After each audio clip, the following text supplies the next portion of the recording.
Welcome to Nimmin Live, the #1 place on the internet to learn about YouTube, network with other content creators, and have an awesome time doing it. My name is Nick, and today I'm answering your YouTube questions. So if you have a question about what it is that you are doing on YouTube, there is a form that is down in the description of this stream right now where you can put your question down there. And if you can get it down there right now, we'll get it answered on the stream today. We don't have a lot in there, so now would be a fantastic time. And if you are watching this on the replay, I do want to let you know that we add timestamps to these now. So if you want to just skip around and see the questions that were asked and answered during the stream, all you have to do is hit the video description and you're going to see a listing down there of all the questions that were asked during the stream. And then you can just hop to all the individual ones that matter the most to you, or you can just sit back and listen to it and learn a bunch of stuff about YouTube. So with that out of the way, I do want to let everybody know that is watching this on the replay and that is here today that this stream is brought to you by TubeBuddy, the #1 tool for YouTube content creators. TubeBuddy will help you optimize your videos for discovery. It'll help you make thumbnails or help you test your thumbnails so that you can make sure that the thumbnails that you're making are effective for the people that you're trying to reach. In addition to that, TubeBuddy has 90 different tools that will help you with your YouTube channel. So make sure that you check out TubeBuddy at tubebuddy.com/Nimmin so you can see what TubeBuddy can do for you. There's a ton of stuff over there.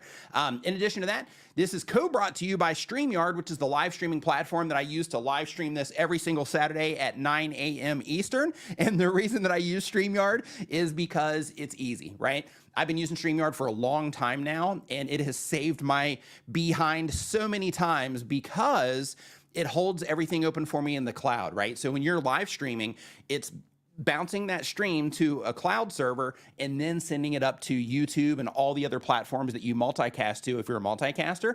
And what's happened to me a bunch of times is I've had internet problems, I've had power go down, I've had computers crash while I'm streaming and stuff like that. And when that happens, StreamYard holds it open in the cloud, and then I can jump in on my phone while I'm getting everything restarted, and I don't lose the audience and basically make that stream useless. So it's a really awesome feature. But they also make it easy to bring guests onto your stream. They make it easy to add graphics to your stream. They record your live stream in the background so you can repurpose it later. They even have some touch-up features now to where you can actually modify your appearance a little bit in terms of smoothing your skin and stuff like that, if that's something that you're into. But it also has a bunch of features that you will find helpful. You can find out everything else about that if you go to StreamYard.com, or there's a little link right here, nicknimmin.com/go/StreamYard. If you go there, then of course it gives me credit for sending you over there. So make sure you check all that stuff out. And as we are getting going today, as you will notice, D isn't here today. That's because D is doing a live stream over on the StreamYard channel a little bit later with Daniel Batal. They're going to be looking at channels and doing channel reviews. So because of that, make sure that you are around when they are going to be doing that. In addition to that, this is going to be good news for you early birds.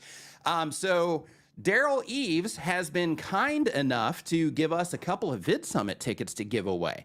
So that's pretty exciting news. So if you are somebody that wanted to go to Vid Summit, but you couldn't because, you know, the ticket price, because, you know, it's around, I think it's around like $1,000. So because of that, you know, these are some pretty big giveaways that we're going to be doing today as well. So, you know, if you are somebody that can make it to the Dallas, Texas area, October 3rd through the 5th.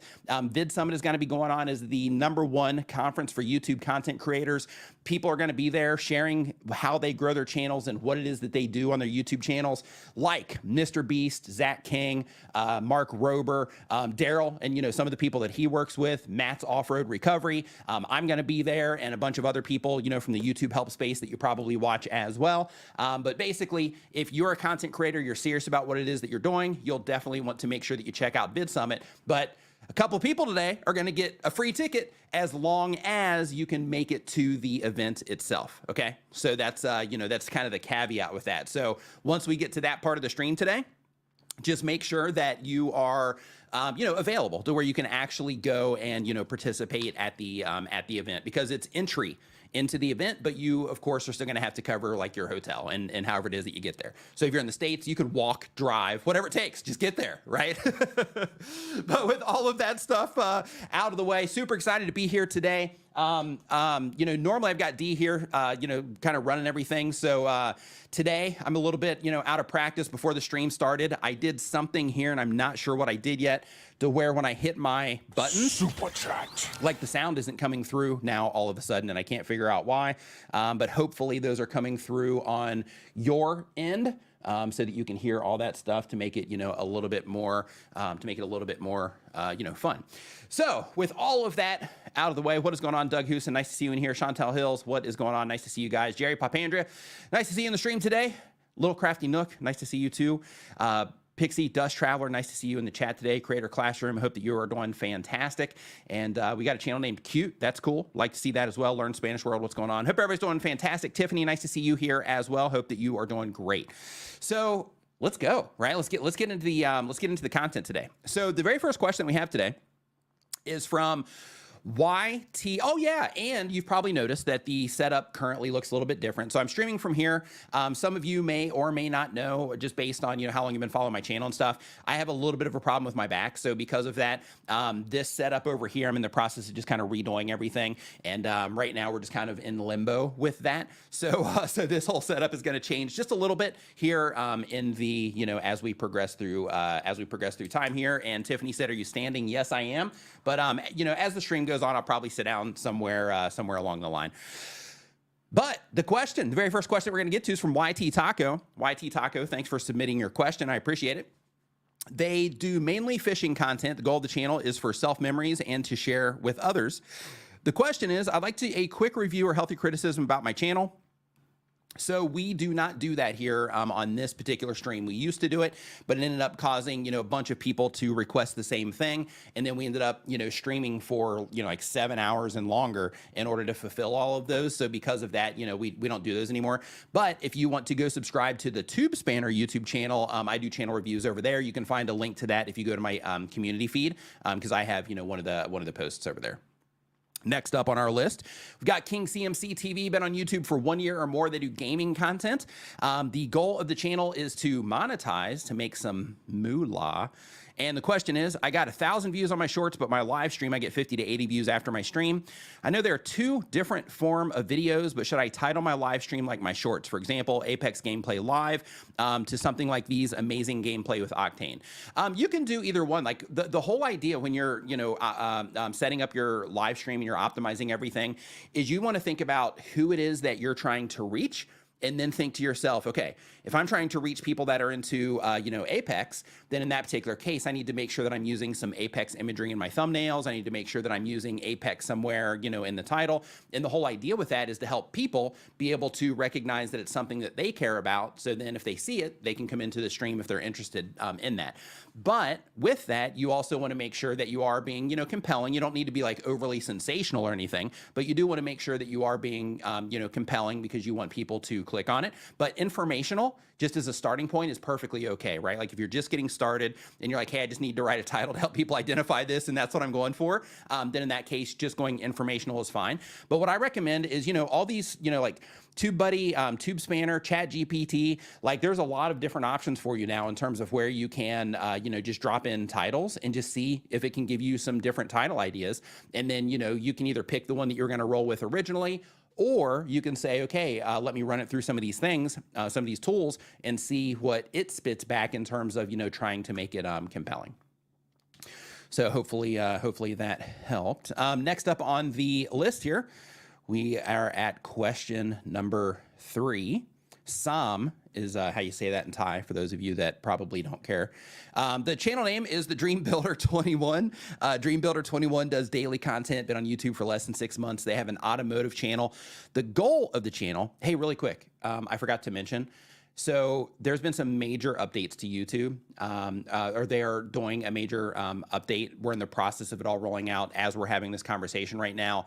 And another update is coming in September. I meant to talk about this when we first got started, but due to my audio issue, I'm coming in a little bit hot today.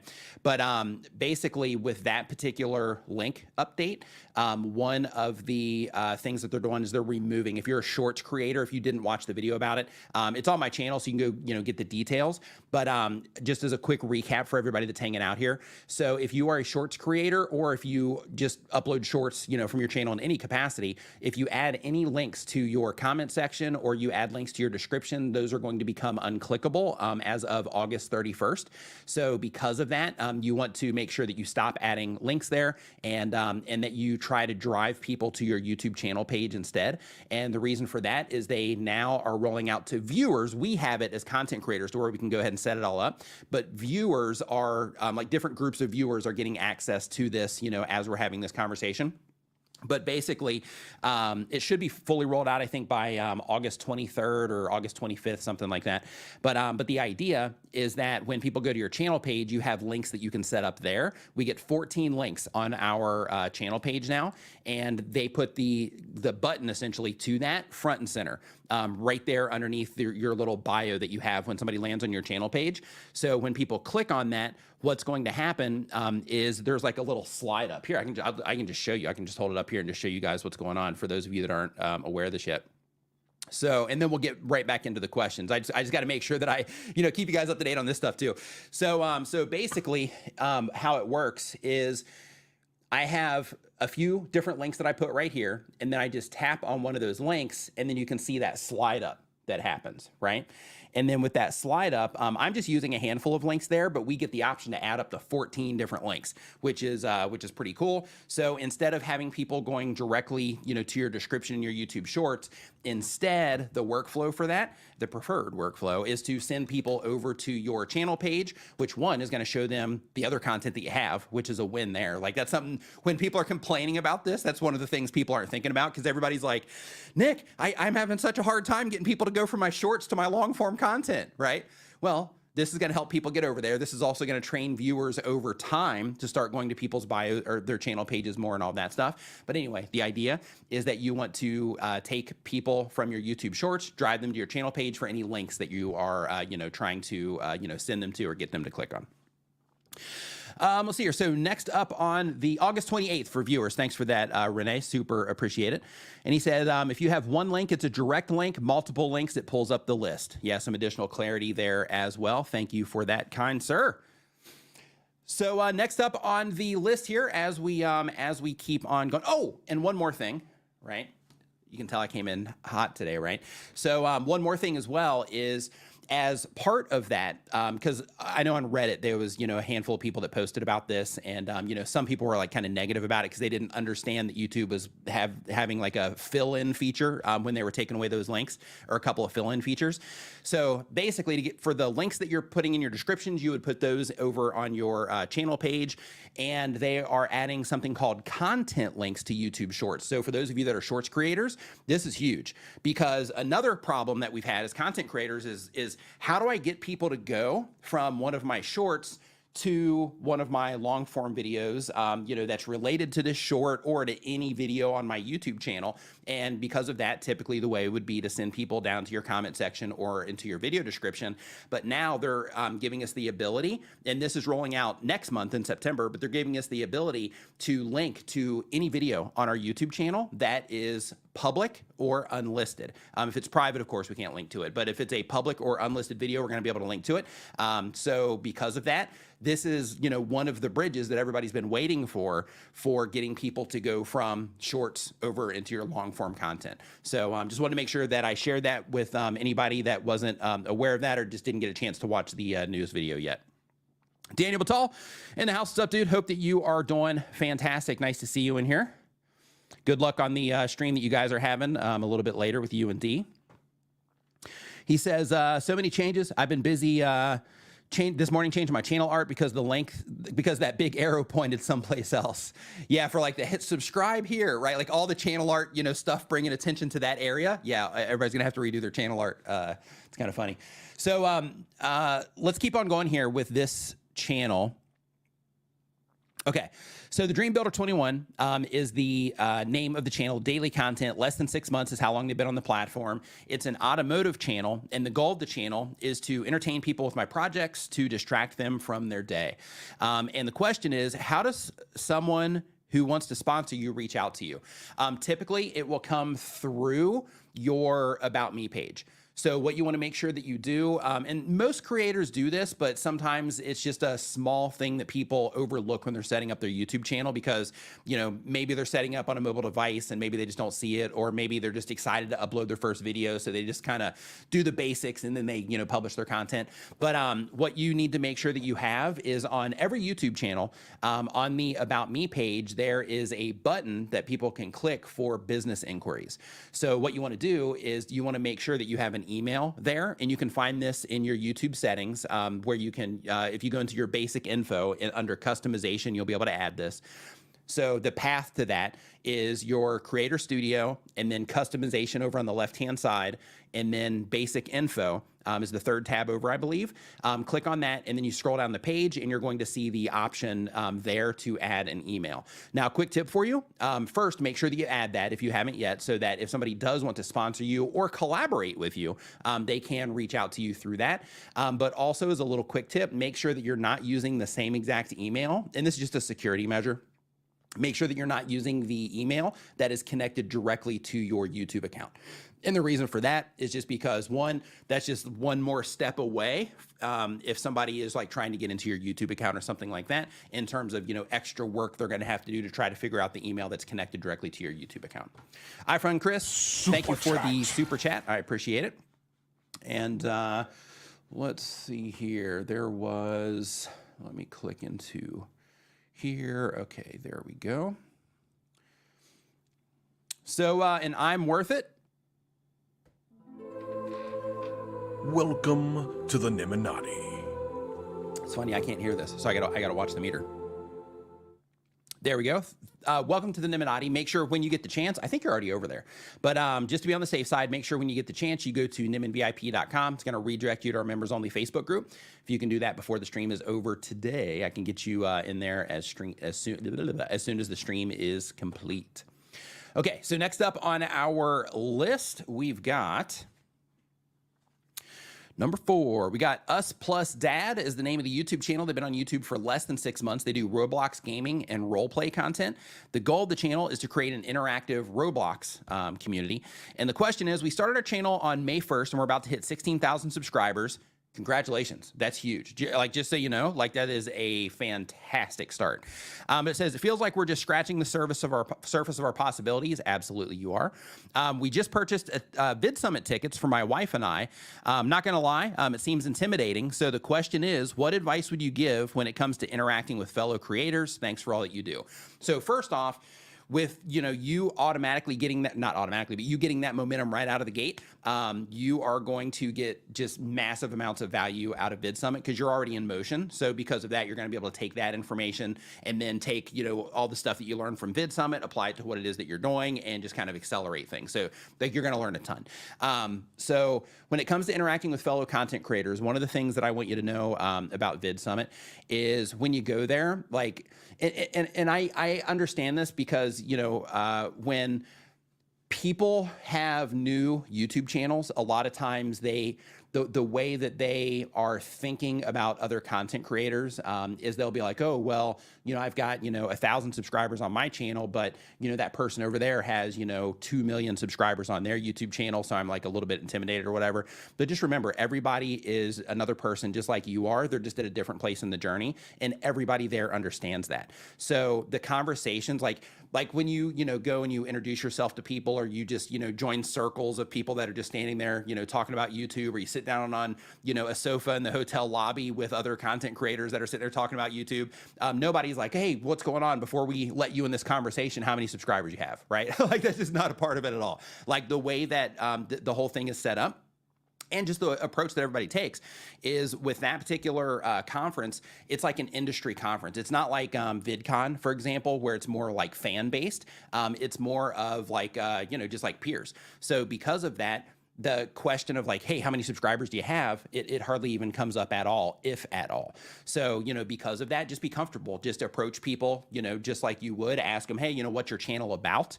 You know, why, you know, what brought you to Vid Summit? You know, those types of things. And then that will, you know, be a conversation starter to, you know, get your foot in the door. But when you're there, definitely come up and say hi to me as well. Would love to get to know you. Would love to get to know you over there.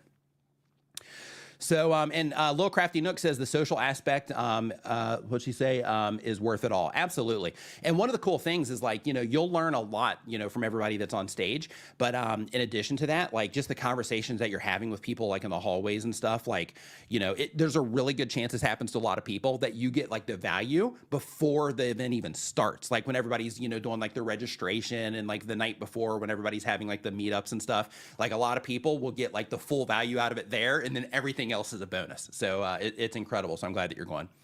So let's see here. So next up on our list, we have question number 5 here. Question number 5 says it's from One Step.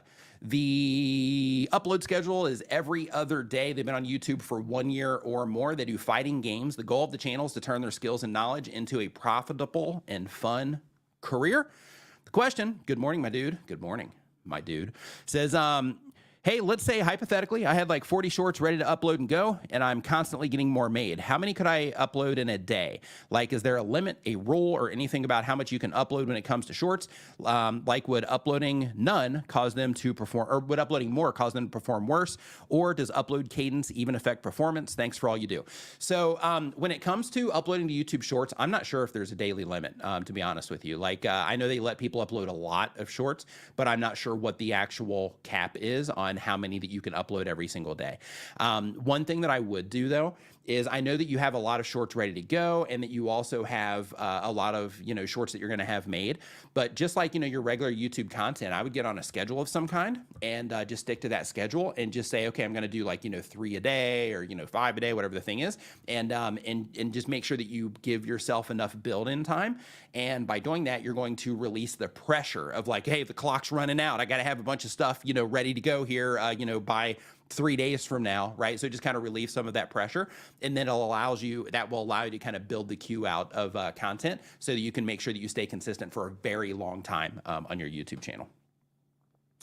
iPhone Chris, I will turn my mic up here just a little bit. Thanks for the heads up there. Yeah, so basically before I started streaming today, so like I grabbed because I have, I'll show you here real quick. So this Rodecaster here, this is the one that I had set up over here, but it doesn't have any of the like sound effects or anything like that. So I'm like, okay, let me get the Rodecaster from over there. I almost brought the ATEM over here too, but I didn't. But because of that, my tech is a little bit weird. It was fine right before I went live, and then I raised the desk up. And as soon as I raised the desk up, then it got a little bit weird. So let's see here. So next up on our list here, we're on number 6 already. And if you're just joining us, we're talking about all things related to YouTube. I'm answering questions that people are putting down in the form that is down in the description of this stream right now. So if you have a question, just go ahead and put it down in the form, and we'll see if we can get to it today. As of right now, we should get to it. So next up, we have our Killer Obsession is the name of the channel.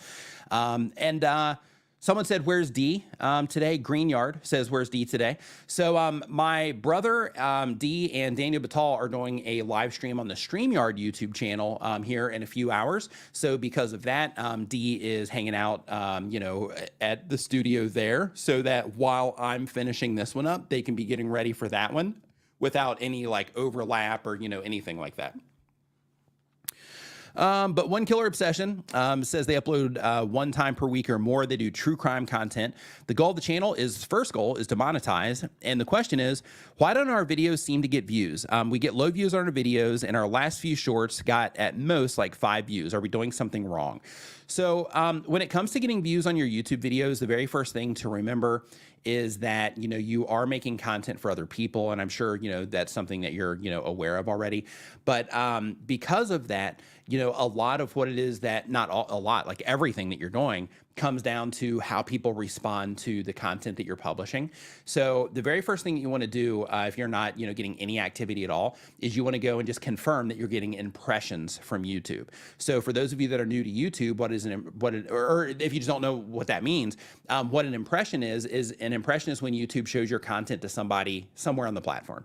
So if you see that you're getting impressions, even if it's, not a large amount, but you see impressions are coming in, then in that particular case, it's like, okay, so YouTube is showing my content to people, which means right? Me, like there's something going on with my content. So how do we figure that out? Well, the first thing that you do is you look at the impressions that you're getting. And if you're not getting a lot, like in your case, I'm looking right here at your channel and it looks like, 112 views, 39 views, things like that.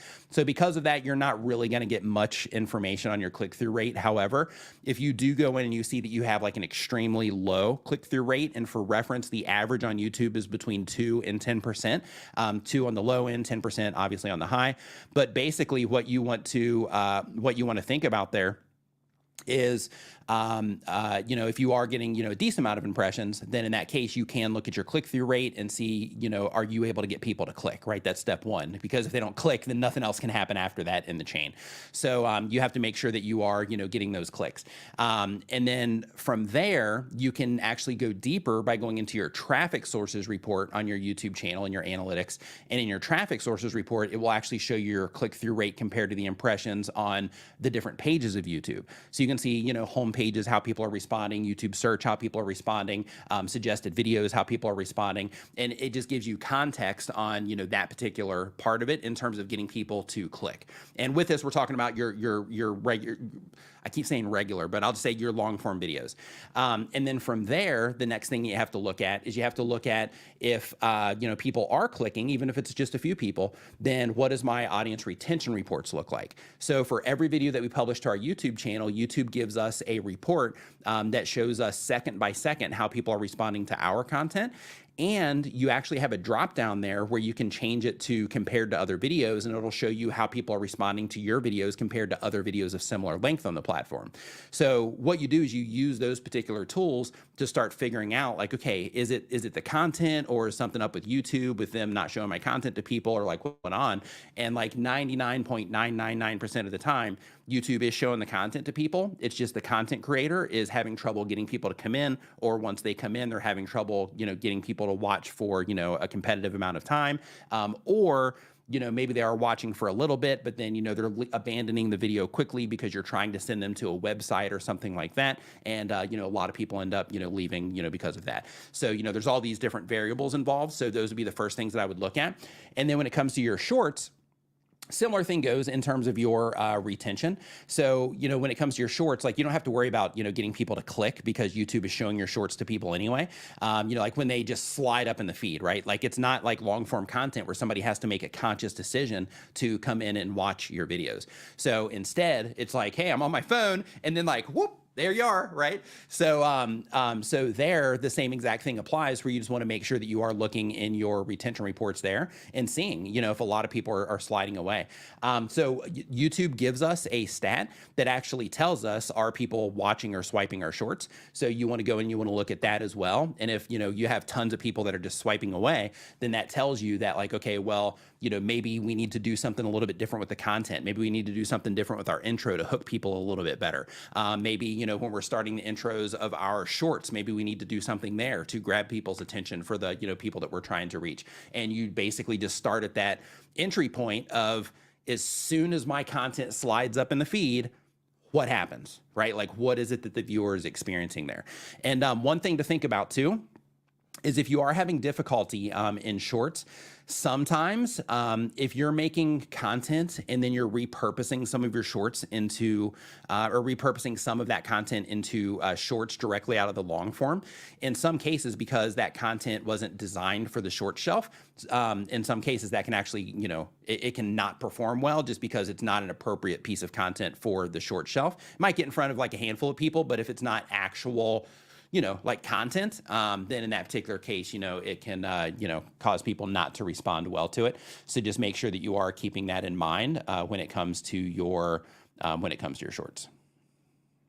And there's other things too, like, for example, topically, what are you talking about? How broad of a topic is it that you're discussing?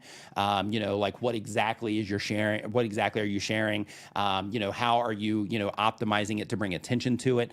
And what I meant by, what's up, people? This your boy Viper, the man about tech. Viper, my man in the house. What's up, dude? Hope that you're doing awesome. Looking forward to seeing you here in a couple months at Vid Summit. Next month and a half here at Vid Summit, dude. Nice to see you here. As always, my man. I was going to say, But yeah, for your content, just make sure that you are looking at make sure you're looking at those things if you are having trouble getting that initial movement going on your channel.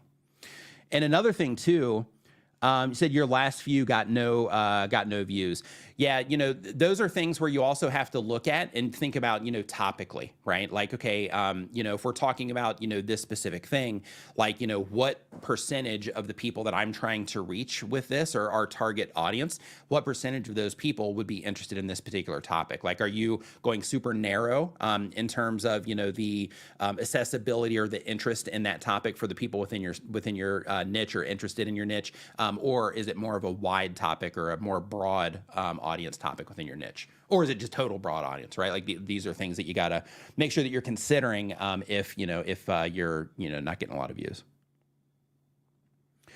So next up, we've got home rapid repair is our next question. They've been on YouTube for 1 week or more.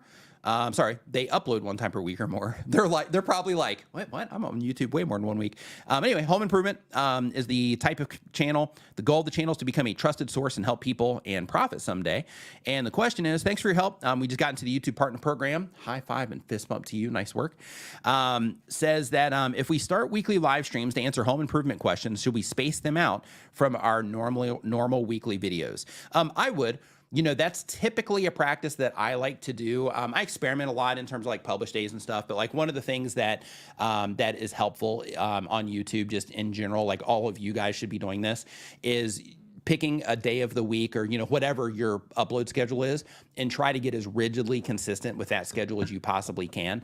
And as part of that, like, let's say you upload, 1 video per week, then do like, that 1 video, and then have, a few days later where you do your live stream. And then that way it just gives everything a little bit of space. And then you can also use that live stream if you wanted to reference that video that you published, like I did with the news thing here a little bit earlier. And then with that gives, people that were in the live stream a chance that haven't seen it yet to go over there and watch it, because you're spreading awareness about it. And, those types of things can also be helpful.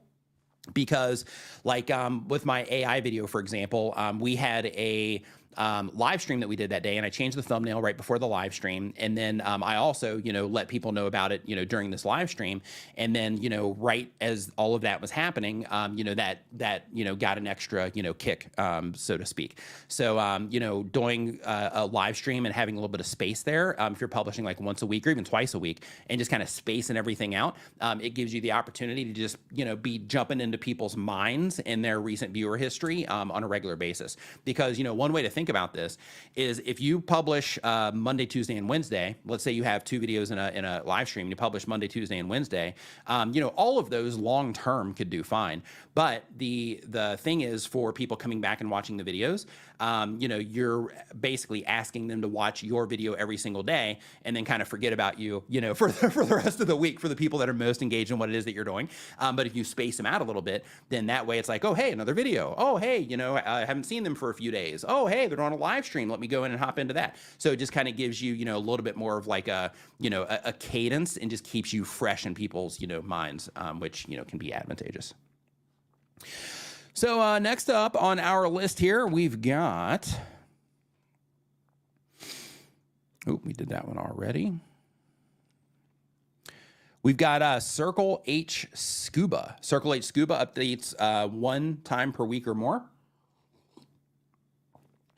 They've been on YouTube for less than a year. They do scuba education and how-to. The goal of the channel is to get more people scuba diving and earn a full-time income. And the question is, what tips do you have for building a scheduled content calendar, but allowing room for sponsored videos and or collaborations where dates may change due to the third party involved? I want to schedule in advance, but be flexible to meet a brand's needs or a collaboration need. So when you're building a content schedule, one of the ideas for the content schedule or content calendar is you're putting it into a calendar so that you can, make sure that you publish and that you're consistent. But if you wanted to, you could have just like wild card content in there to where you could say, okay, we're going to do something. It could be a sponsored video, or it's going to be a collaboration or something. But like, these are content that we have scheduled to make or that we've already made. So we're going to go ahead and get those slotted in.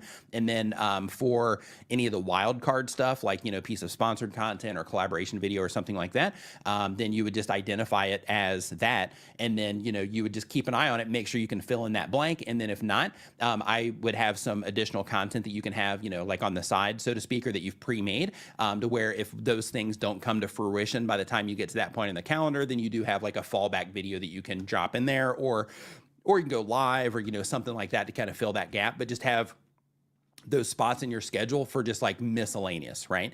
The thing that works against you there is, one thing that's really powerful on YouTube is, kind of creating, but creating in a series where, you're driving people, into, content that it makes sense for them to watch back to back. And when you publish the videos back to back like that also, then it can keep bringing people back, to your channel that are interested in that thing or watching, the additional videos in that series. So when you are, throwing those wild cards in there, it could throw one of those wild cards right in the middle of one of those series if you are taking, that particular approach, which I recommend, by the way, that you do take that approach of, making content and thinking about somebody watches this, what are they likely to watch next? Let's see here. Next up on our list here, number 10. Cruising today. Says Playing the Mom Game is the name of the channel.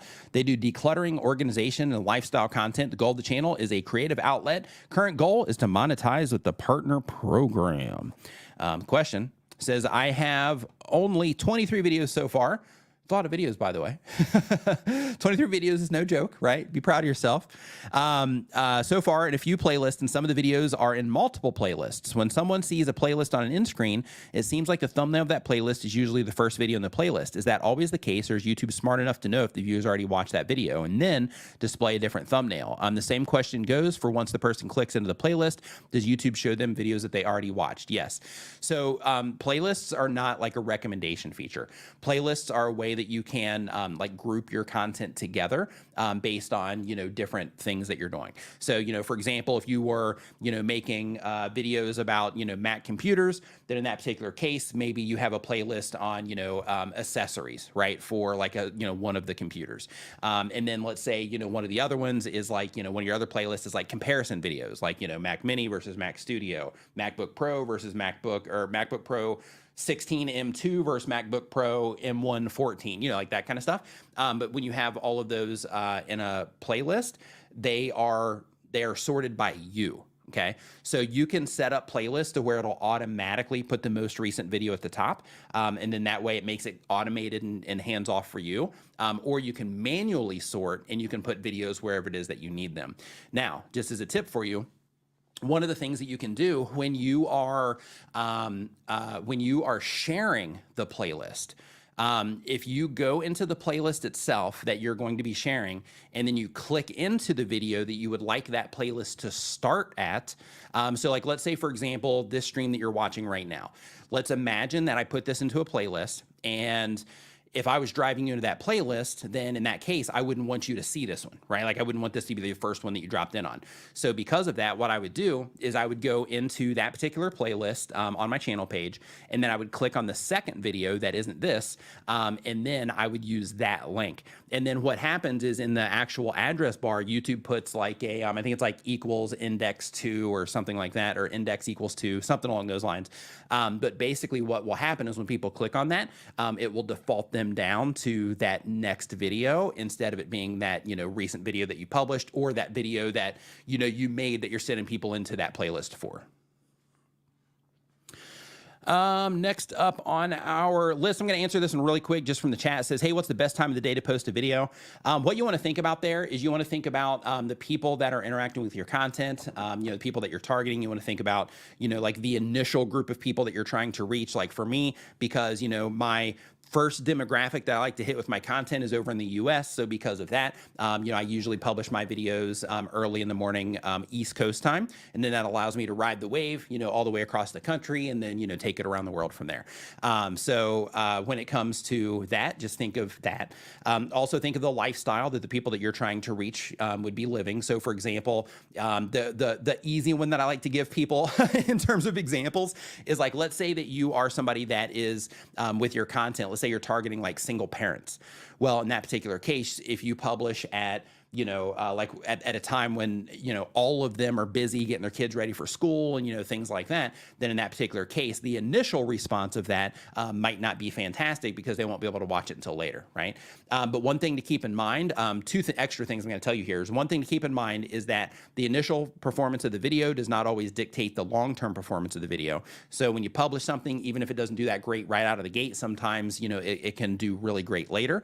I've had on my channel and on channels of people that I've worked with, I've had many occasions where something's been published and then, like it's like, oh, this sucks, nobody's responded well to this. And then, like a month later or 2 months later, it starts really picking up momentum. And then it ends up becoming like one of the main breadwinners for the channel. So, that happens. But the other thing I want to share is that inside of your YouTube analytics, if you go to your audience tab, YouTube shows us when our viewers are online.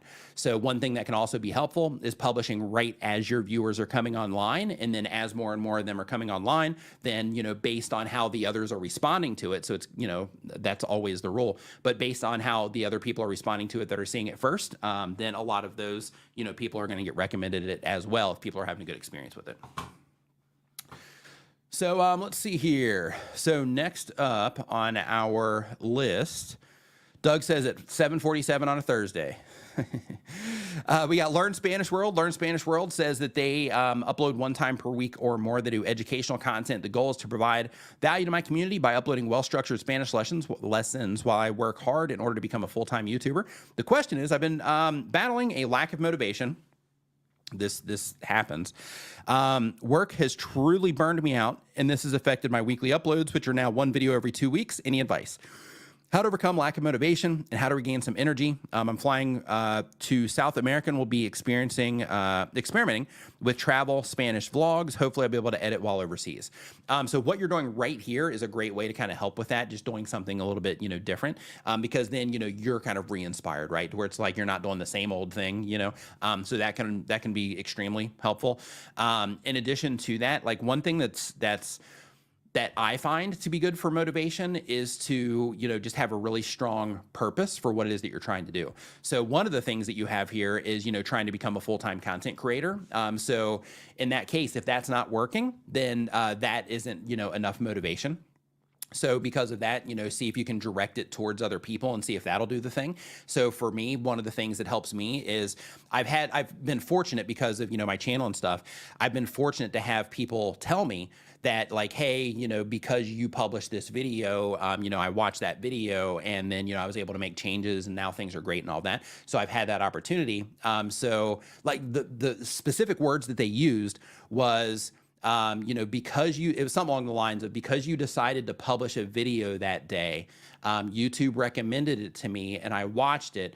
And I can't remember if it like helped them understand something or whatever, but basically like it flipped the switch and then like they started making some changes and then like everything started going in the right direction for them. So the specific video that they were referencing was a video that I made on a day that I didn't want to make any content, right? Because, it happens to me too, to where it's like, there's some days where it's like, yeah, I'm not feeling it today. I woke up, maybe I didn't sleep great. Maybe, the day before, my diet wasn't that great. Maybe I hadn't had enough water, whatever. There's all, it gets a jillion different reasons. Somebody cut you off in traffic, whatever, right?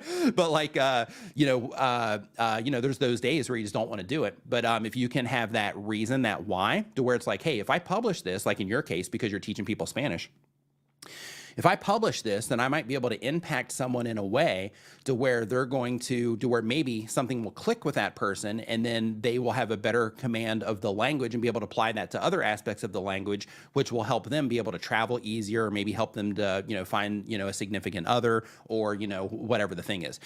So because of that, I would, try to see if you can reframe your why, because if the current one isn't working, see if you can find like a deeper, reason or a deeper impact that you can make. Yeah, Eric Waite says, or a bad hair day. Yeah, I feel you. But like, just finding that, a little bit of a deeper reason that keeps you going. Let's see here. So next up, Atamina's Clearing Clutter says, 77 to 173 subscribers in 1 week. Thanks for all your tips. High five and fist bump to you. Heading in the right direction. I absolutely love it. Do I have applause on here yet? I think so. Man, I wish I could hear these. What is going on? What do I need to do here in order to hear these? I already unplugged it and plugged it back in because, you know, everybody would be like, hey, Nick, unplug it and, you know, restart it 3 times. That always works. But yeah, that unfortunately didn't work. But anyway, let's see here. So yeah, so congratulations to you for that. Next up, we have on our list here, Gardening with Beer Brown. Gardening with Beer Brown. They upload 1 time per week or more. They've been on YouTube for a year or more. They have a gardening channel. Nice. The goal is to teach people how to grow food and to be full-time one day. And the question is, when you started YouTube, did your view duration go up and down? I've been at this for a year and a half, and I was curious about this. I just crossed 10,000 subscribers this week. Congratulations. Another applause right here. Everybody, come on. Nice work. 10,000 subscribers. Love it. I felt like I should be better at this now. Thanks. I used Creator Mix for the first time, and that's great too. Awesome. Glad that you're enjoying the music over there. So when it comes to your audience retention, so yeah, it can go up and down, you know, depending on how aggressive you are with that. You know, some people will just obsess over their audience retention, and that's perfectly fine. But some people will obsess about it, and that obsession will cause them to identify little nuances that people won't see if they just spend like, you know, a couple minutes just kind of looking at the graph, right? So if you're like really wanting to improve it, make it an obsession of sorts and really start digging into your content, really start thinking about things like, am I talking too much? Am I talking too slowly? Am I showing myself too much? Am I showing the other stuff too much? Am I just like hitting it and going? Or am I like going for a little bit and then I'm like changing things up a little bit to kind of interrupt the, you know, the way that the viewer is experiencing the content, and then I bring them back into the content and, you know, keep going there, and then I kind of rinse and repeat that process. Is there any type of story I'm trying to bring people through? And, you know, when I'm taking people through that story, are there any parts of that that I'm just kind of putting out of order? And, you know, just kind of really get granular with it in order to, you know, overcome, you know, what it is that you're running into. But just as a heads up though, like, you know, for most content creators, like when you publish videos, people are, you know, they're going to experience them differently. I mean, you have people like Mr. Beast, for example, where, you know, he, you know, also, you know, his will fluctuate from video to video, but, you know, he's just really good because he's obsessed over it of, you know, just get stopping people at the beginning and then just riding the video out. Right. But if you are, you know, if you want to take it to that level, and absolutely you can, if you want to do that, then I would just spend tons and tons of time just watching your videos along with that audience retention graph, just over and over and over again, and just taking notes like, okay, what was I doing before this drop off? You know, with this hook right here, with how I'm starting my videos. If I go through my entire video library, is there any of my video starts to where I had a better, you know, a better experience for the viewer right when my video first started? If so, what was I doing? How did I start it? What was the title of that video? What was the topic? What was the promise of the video? And start looking into, you know, all of those things. Let's see here. Derral Eves in the house. What's up, my man? We did get the link. I have that to you in your Facebook. But before you come on, if you are going to come on, I am having a little bit of a issue here with my Rodecaster, where the audio that is coming back out of it isn't coming out of it that wonderfully right now at this moment in time. So one thing that I could do is if you came on, if you want to like carry it for a minute, and then I can just kind of kind of do this stuff on my end and get my audio coming through if you wanted to do that. So just let me know over on Facebook. I have it open right here so that I can see. Let me turn off dark mode. Yeah, so I can see. Oh, there you are. You're on. Okay, I see it. Okay. Yeah, so just let me know on Facebook if that works on your end, and then we'll take it from there. Let's see here. So next up, we've got, sure, let's try. Okay, perfect. Yeah, so if you click the, I think that's the, give me 1 second here, and we are going to do this. That was a little bit of a spoiler alert for everybody here. What's getting ready to happen here. So let's see here, 8.5, okay. There we go. Yeah, so then that way we'll be able to get this together as well, and then I'll be able to get the audio coming through also, and then we'll be able to rock and roll that way. So we got a special guest, as you can tell, that's coming on. Super excited to have Derral on. For those of you that are not familiar with Derral Eves, he's going to be helping answer the questions here today. But Derral, while he's coming on right here, he is the executive producer of the hit TV show The Chosen. He owns over 27 YouTube channels with gold play buttons. That's over 1 million subscribers. He's responsible for billions and billions and billions of views through his channels and the channels of the people that he works with. He's the mastermind behind the YouTube growth program, channeljumpstart.com. He's helped countless content creators, obviously, through his YouTube channel and through his mentorship. And yeah, here he is, Derral Eves. What is going on, my man? Hope that you're fantastic. I'm probably not even going to be able to hear you. So, oops, here we go. Let me go to this Can one. you hear me now, Nick? So are you still having issues? Okay. How about everybody else? Can you hear everybody else? Hopefully everybody can hear him. So I'm going to step out for a second, and I'll be right back so I can reset everything in order to get this going. So we're coming in hot. Love it. Super excited to be here. And as Nick's trying to figure things out, the internet has gone down and up. So hopefully we have it. No technical difficulties. I'm at a wedding in Mexico, but excited to be here with you. There's a couple things that I want to just really talk about. Had an opportunity yesterday to have some conversations with some creators that are just struggling. My question to you is: do you feel at times really motivated to win? Put it in the comments. I want to just be able to see that. For me, I think we kind of have ebbs and flows. We have ups and downs, and one of the things that I really want everyone to feel is to be able to feel like they're supported, number one. Number two, that it is you have more longevity. And I literally built a career along trying to just really last, because like this is a huge opportunity. It's a huge business. And I wanted to be able to really not only have that in my culture, but also the culture of people that we have around. So really get it. I was chatting with a content creator yesterday, and they were just frustrated because just it didn't feel like things were working. And I want to focus in on what I really look at, because I think over the course of, I just crossed 91 billion views this month, and we have over 34 gold play buttons. One of the things that I really focus in on is, can we improve each video? I really don't care about the output of the views or how many subscribers are gained, but I want to be able, can I improve? And so ultimately, as I was discussing with this content creator, I just gave a list of some YouTubers, like, oh, they're boring, or I don't like them, or whatever. I'm like, stop for a second, because they have some really great retention, and you might be missing something. And really, where do you need to focus your energy and time? And ultimately, it's coming back down to those small little things that we need to do every day. And so I had this discussion with them about how to have longevity, and it's like it's basically twofold. Number one, don't focus in on anyone else.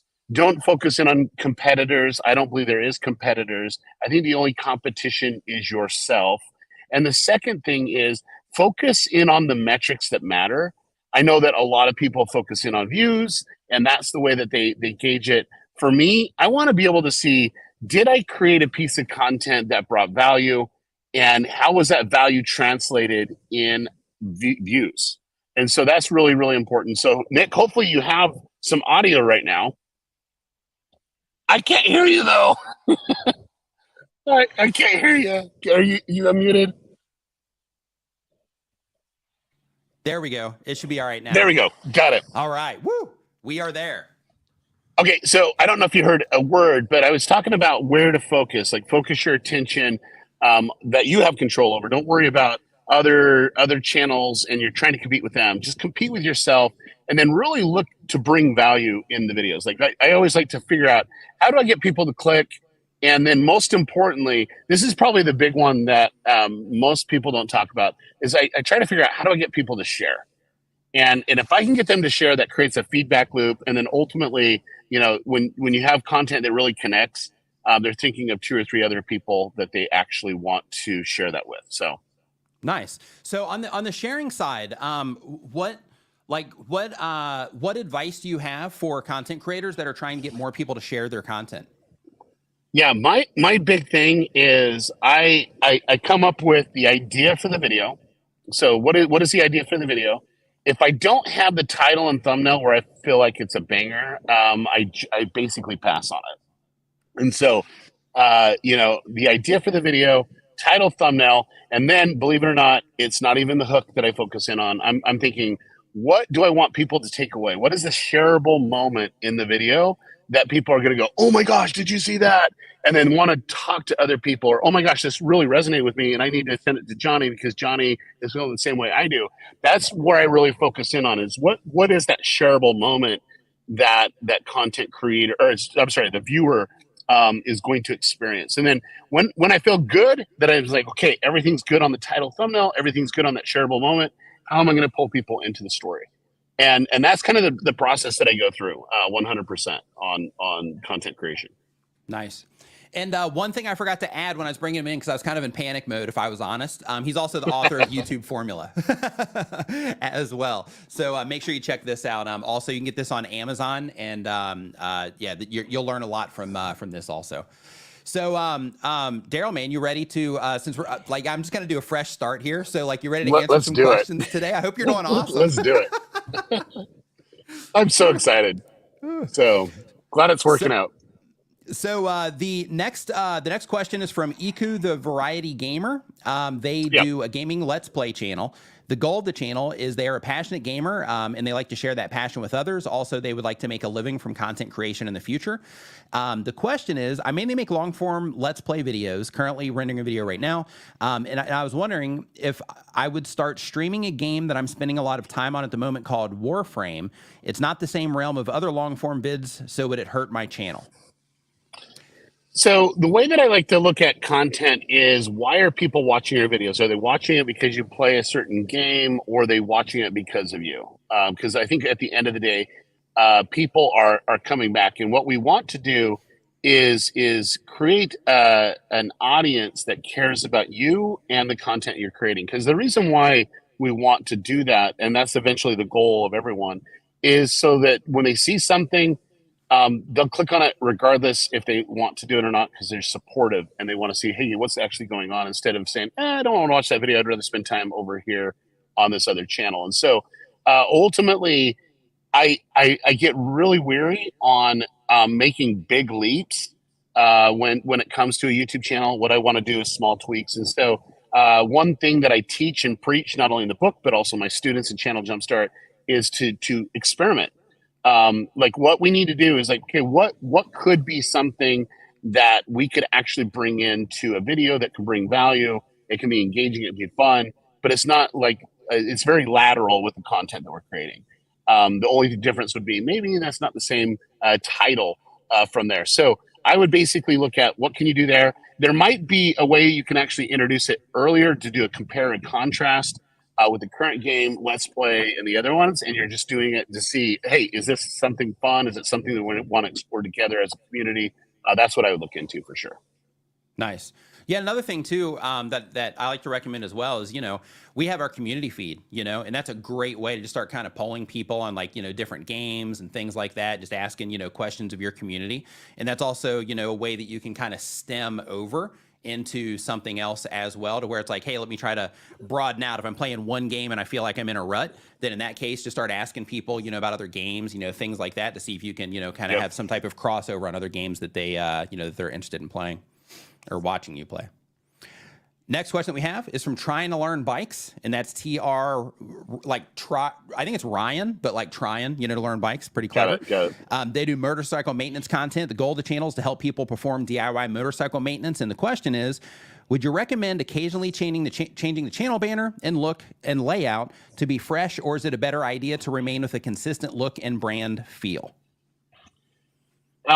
So I'm going to answer the question, but I'm going to answer it the way that I answer questions, which is I'm going to deviate a little bit, because I think you need to do more than just motorcycle maintenance. And let me tell you why. When you really look at motorcycle maintenance, okay, you can go in, you can learn, you're more of a resource channel. and people go and consume and then move on, and then most likely they're going to go to bikes and beards. It's one of my students that's just crushing it on YouTube right now. But when you really break it down, I would do more with the motorcycle enthusiast. Maybe your core is, hey, we're going to show you how to maintain and fix and mod or whatever, or maintain whatever is there. But there needs to be something else, because these people are very, it's a niche, and they love motorcycles, and you're teaching them, how to do some maintenance. And I think you need to go further than that. If it was me. Now, secondarily, do you change your banner? I don't think anyone really looks at your banner. I think they're clicking on a video, they see it, they experience it. They might go deeper, but generally the pattern of viewers, they go to the next video. So they want to go, okay, what's going on there? So like for me, I like to put more energy in my ideation, and then also the energy into the videos. But if you have a little bit extra time, put some stuff in the banner. I think it would be fine. I just don't think it equates to a ton of views or anything like that. I think it goes back down to, what is the value of the channel? Can we broaden out a little bit where they're able to connect with me and want to watch my videos regardless of what we do? That's what I'm actually looking for. And while we're talking about that on the brand side, a question that I commonly get as well is about thumbnails. So what is your thoughts on branding thumbnails? Should you prioritize branding, or should you prioritize something else? Wow, that's kind of a hard question, and let me tell you why. I think branding's a person's face, or a style, the way that they actually do, like a branding of the style or type of videos, thumbnails for their videos. So I think everyone might know who Mr. Beast is, but like, he has his own brand when it comes to his thumbnails. It's just they're very iconic, and they're very similar if you really break them down from that. And so I would say that is his brand. And so I would say 100% I'd go on brand to be consistent as possible. Now, that being said, if you're not in the thumbnail, there is still a great way to brand that you can almost identify. There's a video that is a video that you want to watch. There's a content creator that I discovered on YouTube a while back, and really liked his thumbnails. And his thumbnails are like literally branded.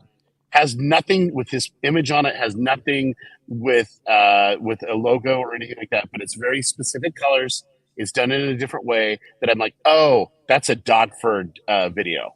And if you haven't checked him out on YouTube, go check out Dodford, one of the best storytellers when it comes to like documentarians on YouTube, from my perspective. And so for me, it's the style, which is the brand that I want to replicate once you figure out what's best for you. Great answer. Yeah, and another example of that, I can't remember the name of the channel, but there's another one where they interview people that have had like a lot of hardships in life, and like all of their thumbnails are just like black and white. And, it's like they're very, emotional images. Like when you look at them, they're really emotional images, and it automatically lets you know, like, oh, one of these, watching it. Yeah, but you automatically associate. So like for I'm gonna do some confessions here, Nick. I'm like the biggest nerd when it comes to marketing, and one of the first thing was, how do we associate branding? And so for us, when we started The Chosen, we spent 2 days really defining our brand, what we are, what we're not, and then the iconic things that people can just see and realize, oh, that's The Chosen, without saying The Chosen on everything. And so there's a specific style that you do. And then the brands that really do that well, you can see them a million miles. Oh, that's that brand, that's that brand. And so it's that connection. Even without a logo, they're able to do that. Excellent. Next up, we have English Woodsman. English Woodsman does wild camping outdoors content. The goal of the channel is to be independent and have fun. The question is, let's see here. My question is, by pressing the bell, is that for notification of a new video when uploaded, or so the new subscriber gets told on all devices? And they have almost 70,000 subscribers, as a side note. Yeah. Okay, so you as a viewer, if you hit the bell, you're able to be notified when content creators are releasing videos on their channels. For you as a creator, there is in advanced mode when you're uploading, a place where you can notify subscribers. That's a way for you to notify subscriber through notifications, and build notifications. So that's kind of where that's at. Bradley McKnight is the next question here. They upload when they have time. The type of channel is an official artist channel. The goal of the channel is to build a fan base around their music. And the question is, would it be possible if you could explain the rule around how long you don't have to post on YouTube for them to remove you from the partner program? I used to think it was 6 months without uploading anything, but now I'm confused due to the 3 new videos in 90 days rule. Does this mean that I have to always post 3 videos in 90 days, even if I'm at the higher level of the program earning from ads? Yeah. So one of the things is you always want to take a close look of what's going to keep you in the best standing in the partner program. That's something that you need to do. I'm not too sure on the specific answer. I don't know, Nick. Do you know the answer to that one? I don't off the top of my head. I know they've changed some of that recently, I but off the top saw of my head, Renee. I don't. But one thing, I saw go ahead. Renee Ritchie. I saw Renee Ritchie, who should know. He's our creator liaison with YouTube. If you're here, Renee, if you're still here, just put it in the comments too. But go ahead, Nick. But one thing that I would like to say, on that point is, if you you're a creator, you're an artist. So, because of that, like if you are going to, be taking YouTube even just like a little bit seriously, I would just try to get some type of workflow together that will allow you to be able to publish content, at least on somewhat of a regular basis. And then once you do that, that will be just something you won't even have to worry about. But, like taking off, like that much, time, unless you're just, going through something you need to or whatever. But like when you're taking off that much time, one of the things that you're doing is you're also breaking the process of, creating content. Because, one of the things for like a long-term YouTube channel is just working the process of creating content into your lifestyle. So because of that, I recommend that, if you can find the time that you do, get in there and occasionally publish a video when you can, in order to, keep everything, to where you don't even have to think about something like that. What was that guy's name? What was the creator's name? His name was, let me go back. It says, I know a guy bicycles. I know bicycles. Okay. What I would do is go into YouTube, TikTok, Instagram, and check out JVRE. Jake and his brother are some of the smartest that I've seen in the music space, come as content creators and then also musicians and artists in that regard. His brother's not an artist. His brother's a marketer. But what I would do is kind of study that, because like the first initial thing that they do is put the music up, and it's just pretty engaging. Bradley McKnight is the name of the channel. Oh, Bradley McKnight. Sorry. Okay, sorry about that. Yeah, sorry. Yeah, so Bradley, so that's what I would do is go check out that channel. They put up the music first, and then if it gets a specific amount of views, then they'll actually make an official music video. That's what I would do. Like I would literally look at them as the gold standard as artists today, and look at how they're a content producing machine. They're just doing it a little bit differently. People react to their music, and they're reacting to people react to the music. It's pretty brilliant, to be honest with you. And I think new musicians and artists can be inspired by what they're doing. I think this is going to be a really good opportunity and tool for a lot of musicians. Nice. And really quick for clarity, Renee said that 3 uploads is only for the early access level for fan funding. So just make sure that you're active. There we go. Thanks for that, Renee. I appreciate it, man. So the I know a guy bicycles question, I jumped the gun on that one, says the type of channel says, I love working on bikes and I want to share my passion with others. The goal of the channel is to provide insights on what goes on in a bike shop. That's cool. So it sounds like a behind the scenes thing. And the question is, with links being dropped in descriptions, it's not shorts and longs, it's just the shorts. It says, how does that affect affiliate links? So yeah, what's going on there is they're taking the links out of the comments in the description for shorts, not longs. So because of that, the way that people are going to have to do it is they're going to have to send people to their channel page in order to use the creator links there, to where, the drop up will slide up on mobile if you have multiple links in there. And you can also do it to where you have a long form video that you send people to, because next month in September, they're using content links to where you'll be able to add those directly to shorts.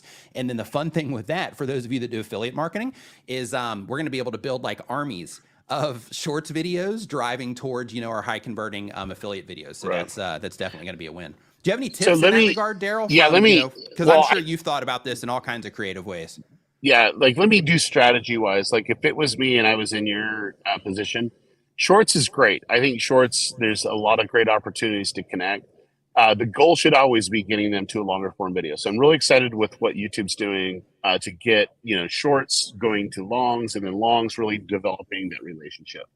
I'm going to just use it in this very specific example. I just want to just kind of explain what I believe on this. Last year, there was TikTokers. This is not this year, but last year, TikTokers that invaded VidCon, and they had booths there, and they had huge followings. No one showed up. No one showed up for them. And so for the thing for me is, yeah, to get a view, it's a different type of connection. They will do some following on it, but the emotional connection to from the viewer to the creator isn't just there. You have to go deeper with it, and the best way to go deeper is that long form. So I would always, always, always do a strategy with short form and lead into a long form. In fact, we have a channel right now. I'm trying to get a case study before Vid Summit hits, where we're able to take short form content, push them into a long form subscriber. Hopefully, we can get it done by then. We've been able to get like over 300,000 subscribers in 20 days, and so like we're really kind of honed in on that. But it will be a lot easier once YouTube, activates the switch here in September. To give us the ability to go in deeper into that content. Nice. Love it. So we had a super chat come in. Thanks for the super chat. Some guy called Jay says, question, using A/B testing, I found that our thumbnails with my face performed worse, while others in my niche find success. Any question or any suggestions? So let me just mention this. It depends on how you're doing the A/B test, and if you're doing the A/B test properly. This is one thing that I'm really, really hypersensitive on.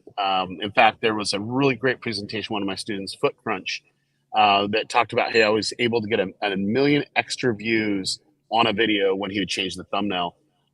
Pretty amazing session. I'd encourage everybody to watch it. But ultimately, it's around this.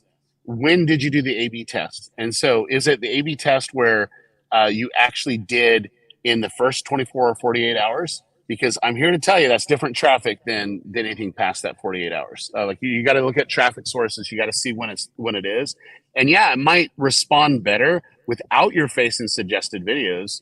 And that's, you know that. So, hey, maybe the beginning is the browse feature, which is the homepage subscription feed. You do that first, and then you switch it out a little bit later when you're starting to get suggested traffic. But realistically, you don't know that until you really have a good baseline of what your traffic sources are. So for me, that's why I'm hyper specific of understanding what my baselines are, and then I know if I need to change it out or anything like that. So I would say I would be a little cautious to drive a conclusion from that until you really understand the traffic sources. And I think most creators don't really dig in deep in it. They say, "Oh, we got more visibility, more impressions. That's just what it is." Well, yeah, that might be true, but when was it? How was that? So on and so forth. So fantastic. Next up, we have Investing with Matt. Thanks for the super chat. Matt says, when you publish a video with the hopes of getting suggested traffic, but instead majority is search, would you change anything, especially if it has become your top video? Thanks for all you both do. Matt, let me tell you, man, I get excited when I can predictably get traffic. I get really, really excited. So this is what I want you to do. I want you to change your mindset. And it's really important to change your mindset. I don't want you to think, oh, I want to get suggested traffic and, I put a lot of energy into this. It's just getting search. I want you to own it. I want you to own search.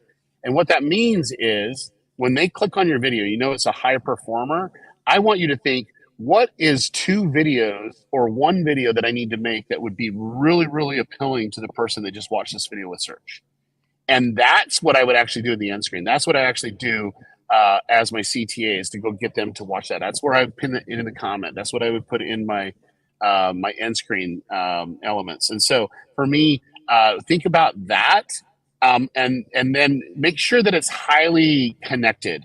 So like if it's like, hey, here's like I don't even know if he's still on, but it's like I'd like to know his channel, but regardless of what the search is, if it's a heavy search, just think, okay, what would be an easy way to get them to watch another video on related to the topic, but to go a little bit deeper. So it could be 5 things you didn't know about this or whatever. I don't know what his channel is, and I would assume, I can Yeah, give it's a better example. investing with Matt. I'm looking it up right now, Okay. and I'll drop a Okay. link in the. Yeah, no, I can do it with investing. So just investing alone. So it's just like, okay. if you had say, okay, you're going to invest in this Roth IRA or you're investing in crypto or whatever, fill in the blank, from there. What I would do at the end of the video is that, hey, we talked about investing is what you need to do from there. I actually made a video where I made 5 warning signs that you're making some very big mistakes when you're investing in fill in the blank. And so that way they're going to a suggested video. And it is more relatable in that regard where I'm like, hey, wait, I need to have the 5 warning signs or I need to have something from there. That's what I always like to do. It's like figure out the sequence of it, but I want you to celebrate that you're getting the views through this search. Now it's going to be, okay, what are 2 or 3 video ideas per video that you're doing that would be more related to that topic that they'd want to go deeper and lateral, but wouldn't necessarily show up in search. And that's what I would actually do. Nice. Next up, we have, and thanks for the super chat on this one as well. Banned Books in the U.S. says, I want to get into live streaming. What do you need besides StreamYard? Anything, or is it that easy? So basically, you can start with StreamYard. You're going to need a camera of some kind, some way to get the actual image into your computer. Technically, you can do it on your phone, and you're going to need a way to get your voice into your computer. So a base bones way to get started, and really, it's all you need these days is just like a USB mic. And then you can just plug that directly into your computer if you're streaming on a computer, and then you can get a webcam. You can start, if you're on a budget, you can get something like a Logitech, like Brio or something like that. And then if you have a little bit of money to spend, then you can get something like a excuse me, like a Sony, I think it's like a ZV-1 is what we use over at the other place. It's, a low cost camera, and those things by themselves will get you started. If you do decide to go with a actual like camera that's not a webcam, you are going to need something that will get it into your computer as well. Some of the cameras like Sony, for example, and Canon, they have software that you can install into your computer that will let you use it as a webcam, or you can go the route that I use, which is using a cam link for this particular setup.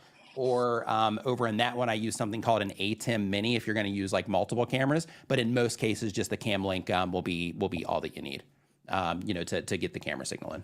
Yeah, let me go on the flip side. So Nick was talking about the technical side.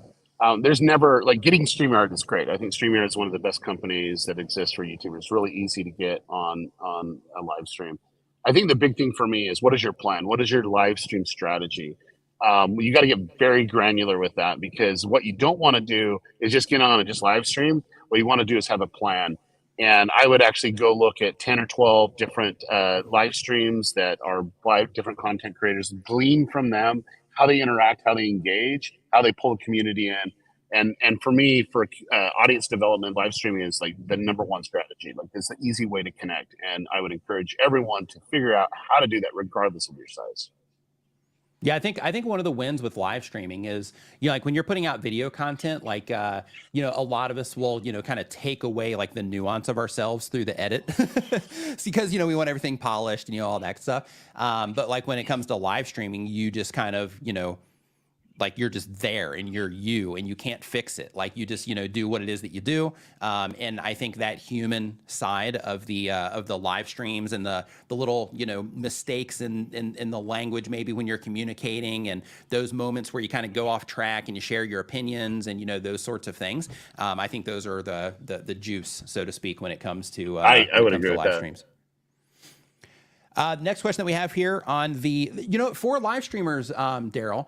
So for people that are live streaming onto YouTube, what do you have any just basic advice for people that are streaming onto YouTube? Because I know you've worked with like Emily Baker and some other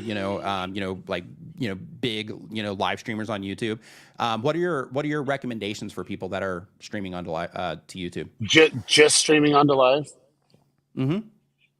Yeah. So let me. Like my whole thing, I'll give you my whole advice. I think everyone should be a multi-format creator. I think live fulfills with this very specific need. The thing that I don't like about live is that you have to go live. like sometimes life happens, and so it's good to create other type of content like videos and shorts and stuff like that. I'm just grateful for YouTube giving us all this data to say, hey, our audience actually likes lives, and so if you're not doing lives, let's go ahead and engage with that. I love that. For me, it goes back to the original statement I was saying. It's like you have to have a plan, you have to have a purpose of why you're connecting online, and that goal should be the first and foremost thing that you're doing. Now, let me tell you about one that isn't as well known as people would connect with, on YouTube, and have a student that is an immigration attorney, and he's just giving tips on immigration law, like how amazing it is. And so I got him on the phone. I'm like, tell me your why. Like, how did you get into law, and then why did you go to immigration route? He says, well, my wife comes from overseas, and we had the heck of a time getting into, getting her to come into the United States legally. And it was just a minutia of issues. And I'm an attorney. Like, it should be easy for me, right? And so he decided, I'm going to do immigration as the main focus. And he had a good passion for it. And I says, okay, now what I want you to remember is that's what's happening for everyone. And so ultimately, the secret sauce for his channel was to introduce real people with real problems, and he would answer them. And his book of business jumped way up. I mean, it went like 300% higher. His book of business went up so much. And then two, Nice. he would just come on very consistently, and his value proposition is, I'm going to just answer your question. It doesn't matter. You're getting free legal advice right now. And it just led to people going deeper. Now, the interesting thing is he's now creating courses, and then also he's still taking on clients with his firm. That's the power of live streaming. So I say, really try to figure out what the purpose is, and then ultimately weave it back that you're very, very consistent to do it. Now, we already know what Nick does with live. He's answering your questions. He's engaging with you. You feel a part of the community, but you're also getting clarity. Like, out of everything, you're getting clarity, and that's the value proposition here. You're getting clarity because there's so much information out there, and you can trust the source of Nick. And so that's why you're here watching this live stream. Next question that we have is from DJ over at Draw or Die. Thanks for the super chat. DJ says, thanks for all you do, creators. Looking forward to Vid Summit, as we all are. Says, my question is, as a marketer, what are your predictions for the next 2 years for creators? Would you say lean more into storytelling? Yeah, what are your predictions because we've got all kinds of crazy stuff going on, right? Let's talk about that for a second. We've got, all this AI stuff coming out where people are going to be able to clone themselves and, all these other, Yep. crazy things. Like, what are your predictions for the next, let's say 2 to 5? Yeah, so there's always something crazy coming out. It's always been that way. There's always the next big thing. What I look at as a student of marketing, a student of history, is historically, how do people integrate with new concepts or new ideas, right?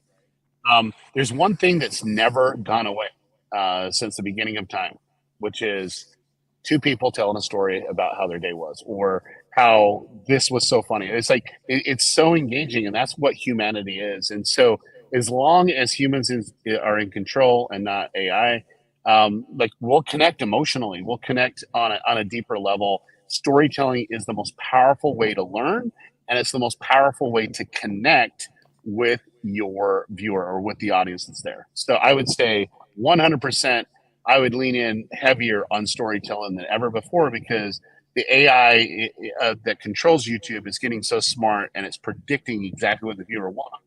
And ultimately, if you want more watch time, if you want, and that's what I care about, is I really care more about watch time than any other factor. Is like, how do I increase the momentum of my watch time? Like, if I want more watch time, well, it's about, how do I tell a better story? How do I actually bring value in a video and bring them along the way where they're actually looking very specifically at what's changed. Now, I'm mentoring someone that's going to be on board as a new employee for one of my channels. And it's the craziest thing. And I'm like, hey, go watch this channel, and I want you to see what's going on. I'm like, hey, I didn't really like the channel, but then I got pulled in. Like, they're an amazing storyteller. And then the question was, it's like, well, how do they pull you in the story? And so they're looking at very granular ways of, hey, number one, how they connect with the viewer, how authentic it is, and then two, how they're able to take it from segment to segment to segment. Before you know it, they're watching a 20-minute video that felt like 5, which is good. That's what you want. That's what you want to do. So the next question that we have here is from, and I apologize if I'm saying this incorrectly. It's from Panagoidis Tasapaulos. I apologize if I'm saying that incorrectly, which I'm almost certain that I am. But the question is, when starting, do I split niches into multiple channels and see which one works? I want to create content in tech, creators, productivity, and printing. What do you think? Okay, so that's a loaded question. So I like the printing. I assume it's 3D printing or something of that nature. I look at it, is it a different audience, then it's a different channel. But my question would be, could you kind of combine some worlds together where the creativity and the tech and the printing is all together, right? It's about learning or connecting with that. I think the creator aspect of it, there's ways to feature a creator and then pull that in or try to recreate. So I think it's just more of a content strategy first is what I would look at, because when you're really breaking it down, it's like, how do you bring these elements in to hit those veins because you're excited about those, but doing it in a way that is consistent. So what is that consistent value proposition so it doesn't deviate and it's not like, fruit salad. It's just a little bit of this, a little bit of that. You can't do that. It just not like fruit salad. Yep. Everybody tattoo that somewhere. Yeah, write that one down. Yep. So next up, we have, thanks for Super Chat, says Band Book in the USA, says my channel is only 60 days old, not monetized. I only have 130 subs. Do live streams count towards your watch hours? Yes, they do. So for those, you have to make sure that you keep them public. Because if you remove them from public view, then those watch hours are not going to count towards your monetization. And let's see here. We had a couple more come in, and then we'll jump back into the forum. This one is from Travel Droner. Says, thank you for the super chat, by the way. Says, my travel channel, Travel Droner, spiked from 230,000 to 700,000 views last October and January. Now, despite tweaks, it's down to 130,000 per month. I haven't changed content style. I updated thumbnails and titles. Any insights or suggestions for a channel on the decline? Okay, so what I teach my students and what I do specifically is to look for patterns. Like sometimes we feel, oh, I didn't change anything, but there might be some change. So for me, when it comes to a travel channel, you might even change destinations. There might be some destinations that were a little bit more appealing. Or some type of adventure that was different than what you're currently doing. So once again, that goes back to the comments. I'd go deeply into comments to what happened during your videos last year when you had a little bit more momentum. See, hey, oh, this is a really cool place, or I wish I could go there. Look for some key indicators for that. But that's the type of pattern I look for. And then two, ultimately, compare and contrast from not as a creator, but as a viewer seeing your content for the first time. Is there any elements that are different? Are you pulling them in different? Even though that the thumbnails might not necessarily be changed, it could just be the topic that you're actually approaching as a travel channel. Fantastic. And Derral, just a quick question. So when you're looking at a channel, just for, people here, because, a lot of the people, watching right now, they're new content creators. So when you are first looking at a YouTube channel or starting a YouTube channel, because you have like what'd you say? You're up to 38? So I own 34 gold play buttons, but no, I mean, we've made a lot more channels than that. I just sell them sometimes. Oh, okay. So 34 that you currently have. So when for everybody here that's starting a YouTube channel, what are some of the first things that you do and that you think about when you're first trying to get a channel like moving and off the ground? Yeah, so I did a really good documentation in my book. There's a section called Recon and Research. I spend quite a bit of time on that. I want to know what the content audience is. and where they find value. So I'll actually look at other channels that are out there that are doing something similar, trying to understand the pulse of the audience. And then ultimately it's coming up with ideas that I actually shoot. So like we've launched so many channels, and it usually takes about 6 months for us to really start uploading for the first time. Just because we put so much in the front end that it pays off in the back end. So the fastest channel I'm able to grow to 1 million happened in about 21 days, and it was like the perfect storm. But it was 21 days of launch, but it was 6 months of prepping for it, and then testing content to see if it really engages with the type of viewer that we want. So we really front load it with a lot of effort. Now I know that a lot of you don't have that time or the expertise of know what good content is sometimes, and you're trying to go from there. But there is something holy about really looking at what good content is on YouTube. And I can honestly say that, and I don't know if Nick's going to hate me for this, but like some of you watch too much help content and not enough content to see what's good. Yeah, I agree. Because there's a difference. I tell there's people a difference. the same thing. Yeah, I agree. Yeah. Yeah. I agree. So that's what I would do, is just like make sure a part of your day is that way. And then also make sure that when you do it, there's similar channels doing certain similar things. What I want you to do is don't watch it as a viewer, but as a student. Say, okay, why did they do this? Why did they do that? How did they pull me in? Or that was really good. I like that effect. Or, ooh, this is interesting. It's really authentic. That's what we're trying to look at. Fantastic. Tube Spanner in the house. What's going on? Danielle says, have you seen all those videos with the American vice presidents dancing? It must be the AI algorithm. Yeah, nice. Love it. Love it. That's funny. She drops dad jokes in here all the time, like every Saturday, dropping dad jokes. Well, it's very appropriate that AI Gore, AI Gore rhythm. Since Al Gore invented the internet anyway, so it's quite appropriate. Oh, it's good. So Axel Live, thank you for the super chat as well, says recommendation specific niche podcast. I expose fraud, scams, crooks by carriers and brokers in trucking, may cover other topics as well eventually. So recommendations for a niche specific podcast. Yeah. So like going deep on anything, it's about the length and the amount of time. I think anyone can say, hey, watch out for this or whatever. But I think it's like, if you're going to spend some effort, energy, get and expose things, I like to figure out how can I do that as a standalone, me in front of the camera, and then two, how do I bring people in to tell their story, and really kind of showcase that, because I think there's warning signs that you need to, and I think any industry there's issues and shady people, bad actors that you need to watch out for, and so I applaud the effort. But what you want to look at is what's the vibe that you're bringing? Is it a toxic vibe? Is that what you're looking for? I don't think there's a lot of longevity in a toxic vibe. But if it's like, no, I want to bring you awareness, and then you can help them see some things, then I think it's great.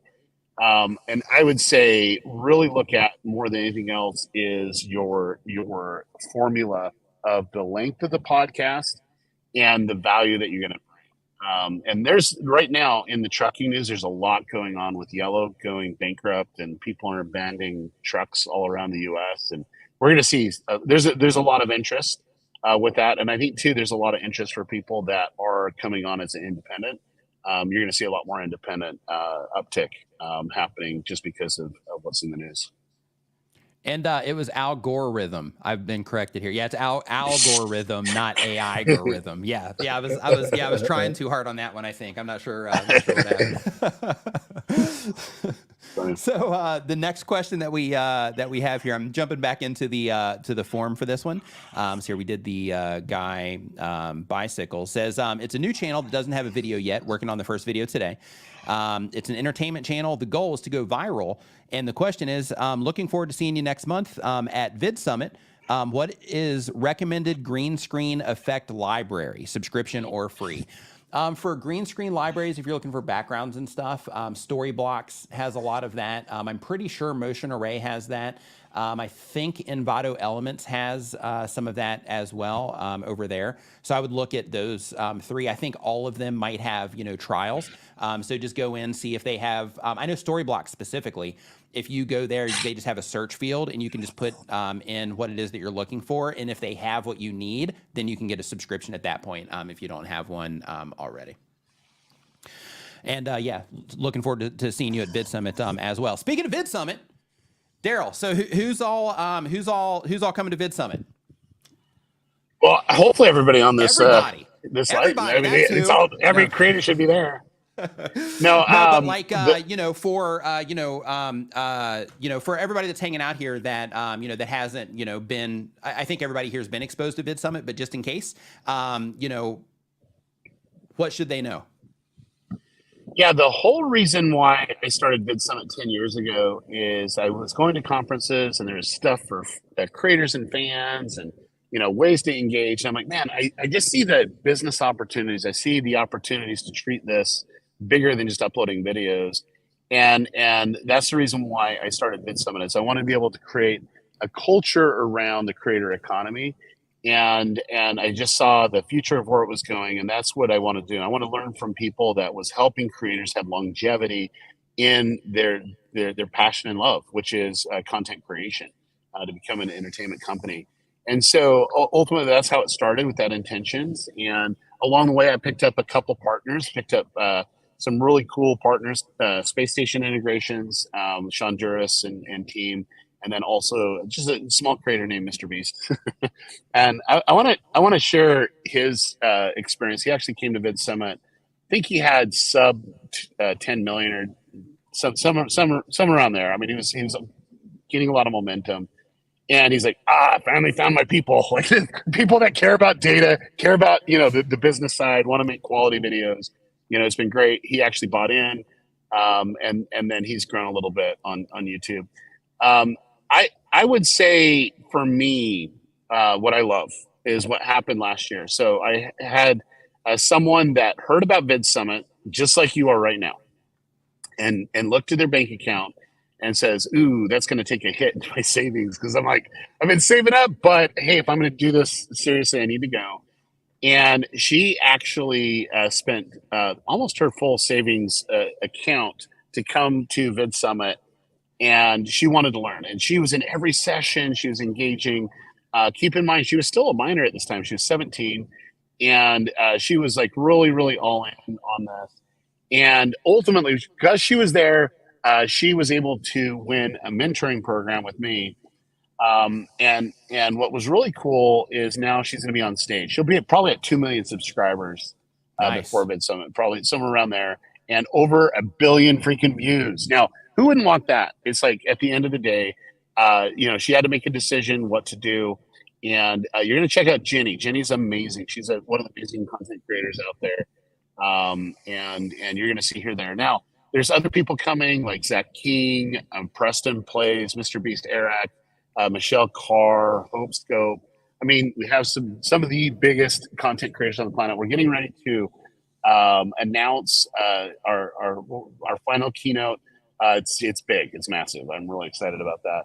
And then we also have your Nick Nimmons presenting there. We have other YouTube educators that are presenting as well. For us, it is a conference to help you become more successful on the platform by understanding all the opportunities.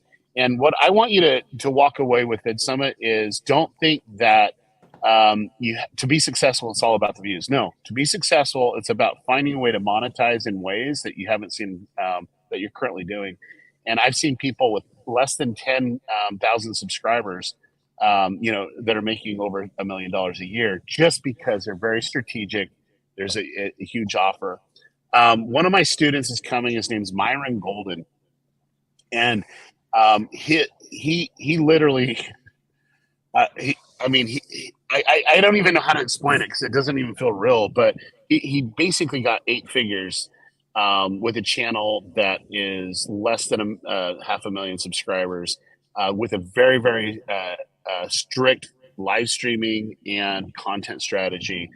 Can't wait to have you guys learn from him. And so I think at the end of the day, it's about the opportunity. And if you want to be facilitated by the creators. We have great panels of the best editors on the planet, or the creative elements of these content creators that's going to help you think differently.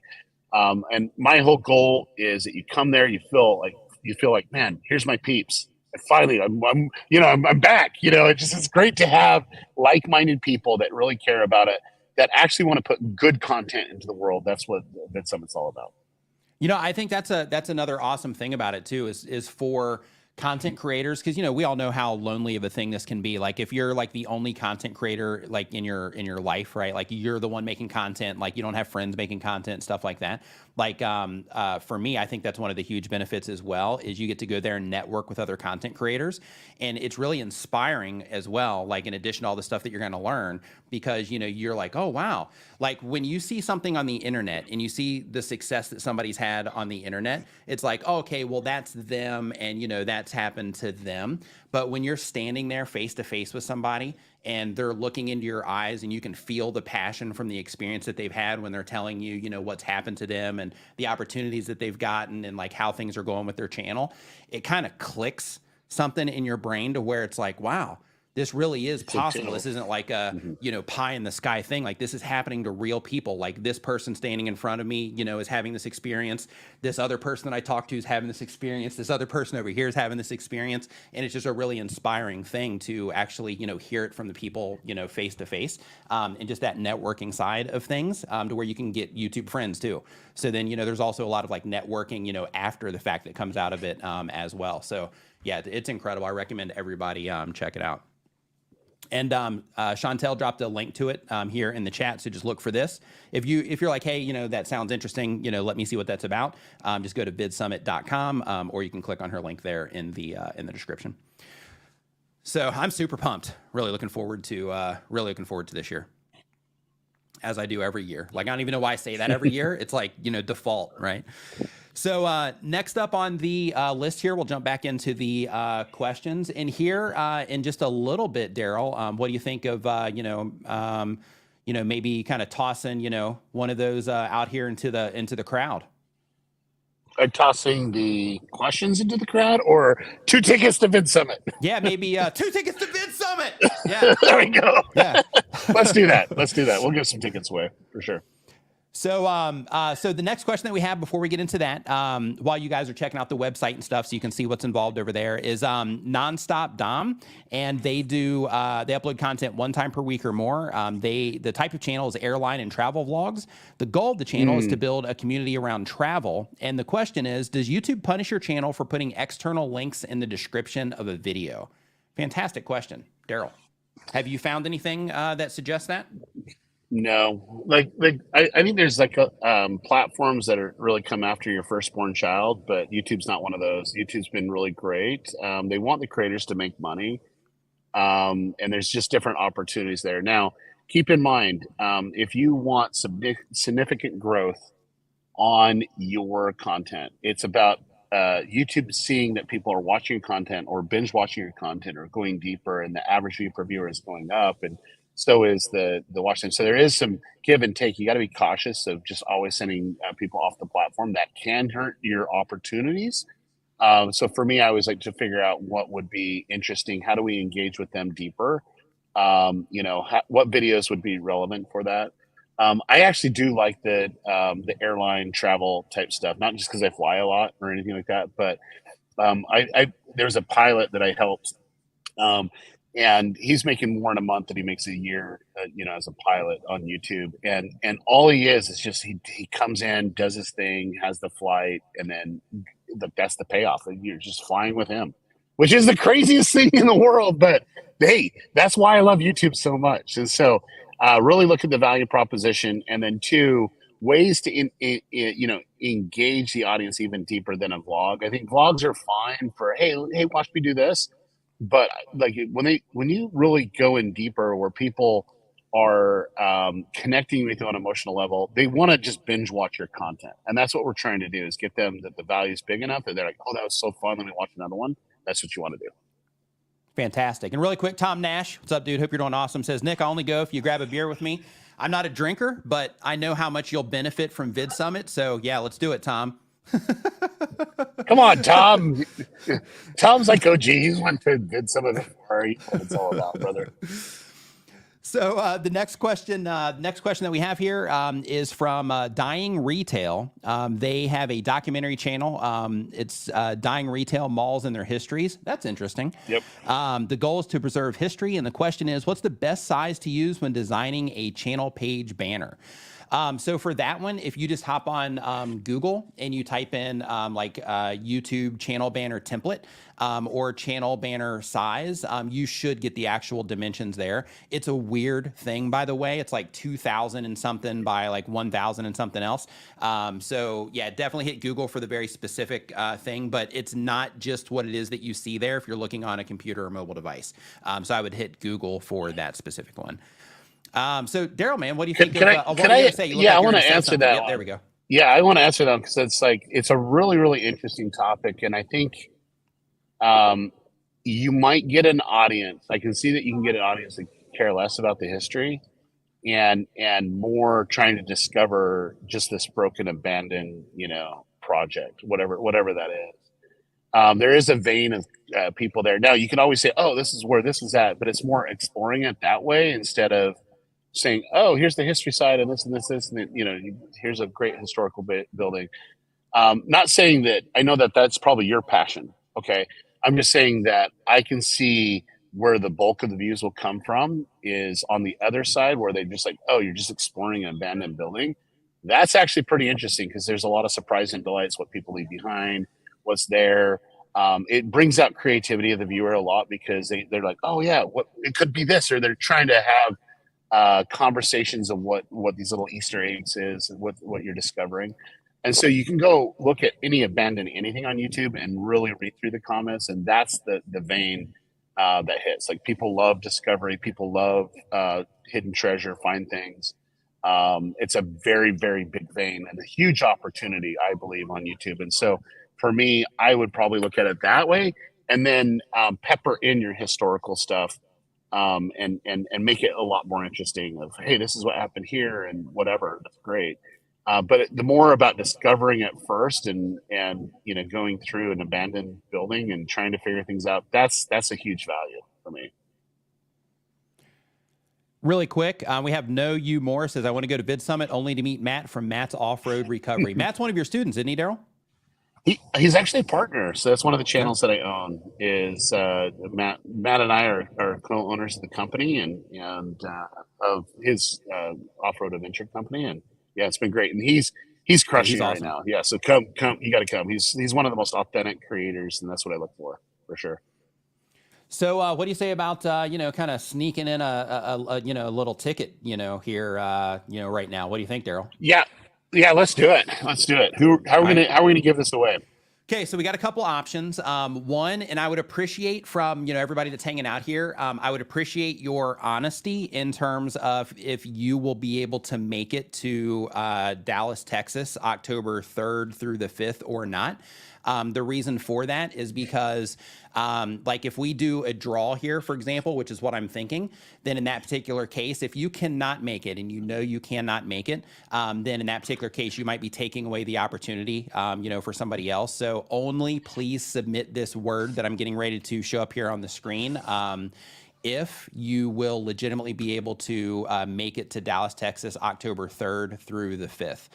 Because, like I said before, we just want to make sure that, the people that are, getting the tickets are able to go. Yeah. And then two, if you already have a ticket and you get an additional ticket, that's your +1. And we're not refunding anything. This is just here to give back to Nick's community here.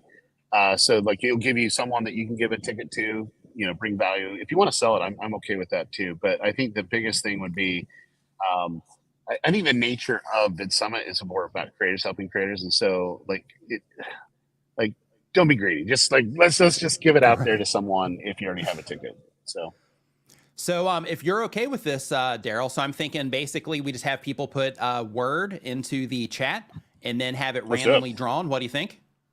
Yeah, let's do it. What is the word? What is the secret word? So I'm going to go out, I'm going to get a little wild here and say that the let's do Vid Summit. I figured I'd get creative. I figured I'd get creative on this one.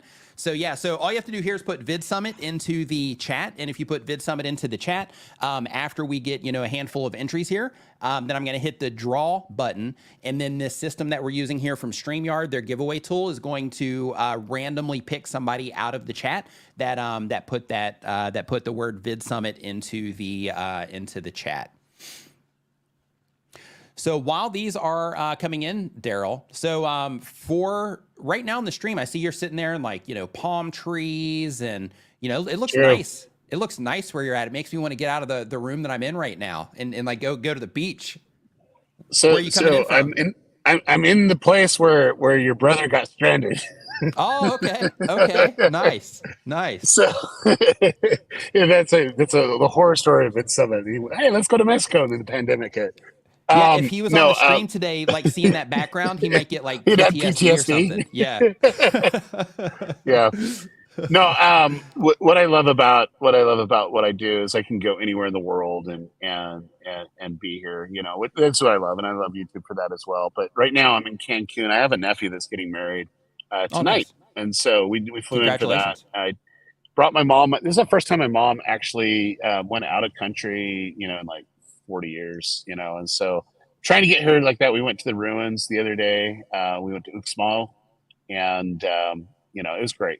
And I was gonna tell you, I love meeting up with YouTubers, and there's a YouTuber friend of mine that lives in the city, and she's like, hey, go eat at this place. There's a pretty amazing dish, so I went there, ate some amazing food, and I just found out it was featured on Netflix. I'm like, how do you it was in the middle of nowhere too. It's how do you do that? But that's what I love. I love travel. I love culture. I love people. So yeah, that's where I'm at. Looking forward to seeing you over here one of these days. We've talked about it. I need to make that thing happen. So I'm going to go ahead and hit the draw here. Let's do it. And let's see this first one that comes up. And the winner is exciting.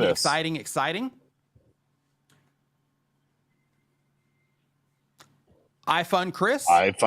There you go. Congrats. Yep.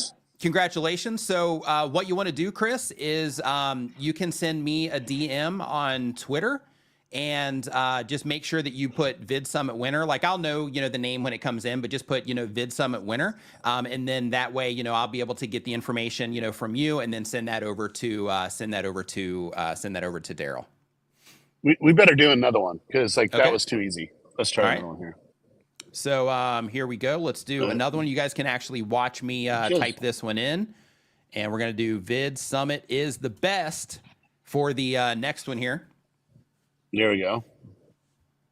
Make it a really long one, right? So people are going to get typos. It's probably. just if you. So I would say, when we're waiting for people to put in Vid Summit is the best. I would say that my favorite thing about Vid Summit is you never know who you're sitting by or you're standing by. You never know that next person. I was actually having a conversation in the hallway, and I put on the conference. I'm the founder of the conference, whatever. But I was having a conversation, and I really was engaging with this guy, and I'm like, hey, this is really good. And we actually ended up doing a project together. You never know. You just never know. And that's what I love about Vid Summit. And two, I want to tell you about Steve, because Steve's interesting. He came to Vid Summit and was just like a fly on the wall around some of these conversations. And it started back in his mind connecting the dots. He came back the next year and spoke. He had 3.6 million subscribers in 1 year. It was 50 subscribers to over 3.6, and it was just it connected the dots. And he was able to see a way to look at YouTube that he didn't see before, and that's what I love. I'll be honest with you. I love that happening, and it happens consistent. I love the partnerships that happen there. I love when creators find team members. That happens a lot there. So ultimately, Vid Summit is the best. I really love it for that. It is. In fact, I think I have one handy right here. Give me 1 second. So, in fact, if I remember correctly, and correct me if I'm wrong, but this also is something that was born at Vid Summit. Am I correct? Yeah. What was interesting was Had a friend of mine reach out and says, "Hey, I want to come up to Vid Summit, and what can I expect? I want to, kind of start exploring, improving on YouTube." And went there, and he started to see a need that everyone had these tripods and they're trying to yank it around or whatever. And he had this idea for the switch pod, and ultimately he and a few others just start honing it in together. He actually met someone at Vid Summit that helped him do the fulfillment of it as well. And the next year, he came back with a prototype, and that prototype got in the hands of Peter McKinnon. And Pete was like, "This is amazing!"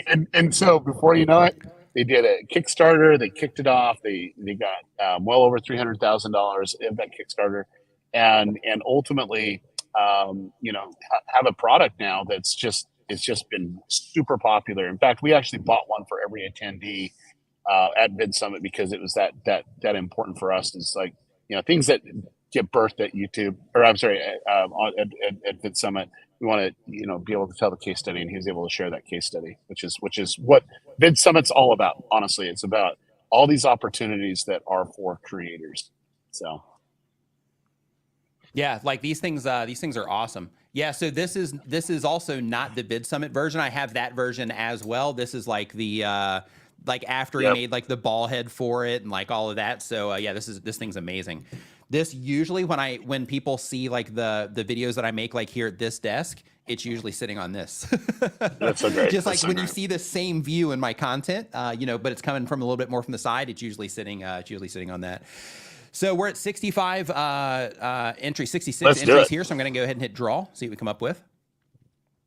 Drum roll again.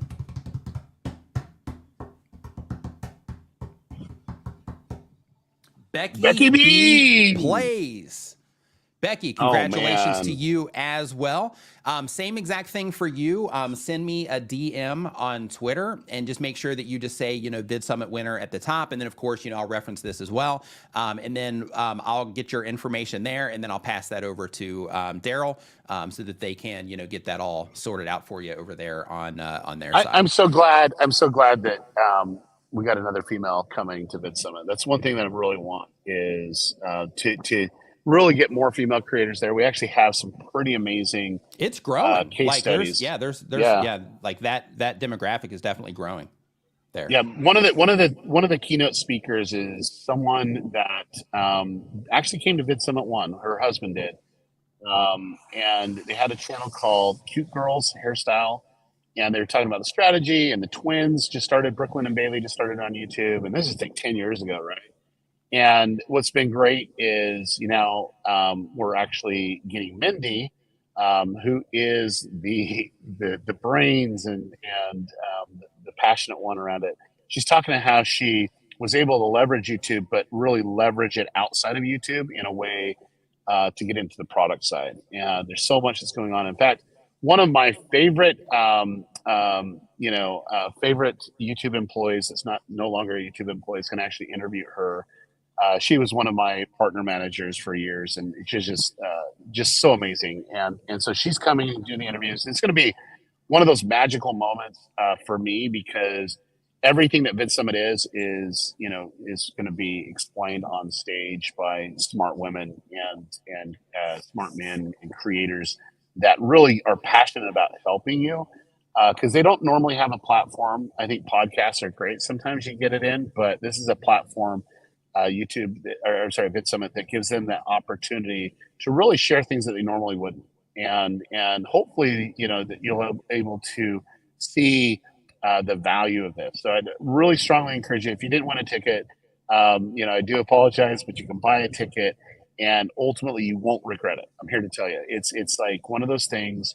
The culture side of it is something that I spent a lot of time on, and having people that get it, that love the opportunity, that love people, that aren't toxic, are just willing to help and give you advice is really, really great. So I think that's an amazing thing about it is, like at some of the other things, and not to throw shade on, anything else, but like, some of the other things, some of the creators that you would love to talk to and just get some like, information from, like, just like their thoughts on something or whatever, like, other places, they kind of like, bury them off and, barrier them off from, like the attendees.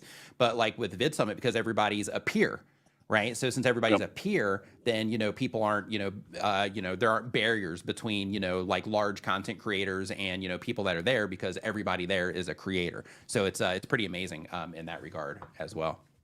So really quick, Chantel just mentioned something here about if I'm not following somebody, it's possible that they might not send me, or they might not be able to send me a DM on Twitter. If that's the case, then just at me. Just say, just at me with, my username there, and then I'll go look for that, and then I'll just look for the channel name and make sure everything matches up, and then we'll go in that way. And then I'll send you a DM. Just make sure that you at me, and then I'll find you that way. We'll get it figured out. So someone is asking, can they watch virtually? And I just want to make this kind of public here. We are really excited that we have a replay ticket that you can get with replays. However, because of StreamYard, StreamYard is the software we're using right now. I'm on the beach here in Mexico, and Nick's somewhere in Thailand, this nice little studio. Because of StreamYard, there will be an option for live streaming. And so you got to, let's go ahead. Let's do another ticket. Could we just do another ticket?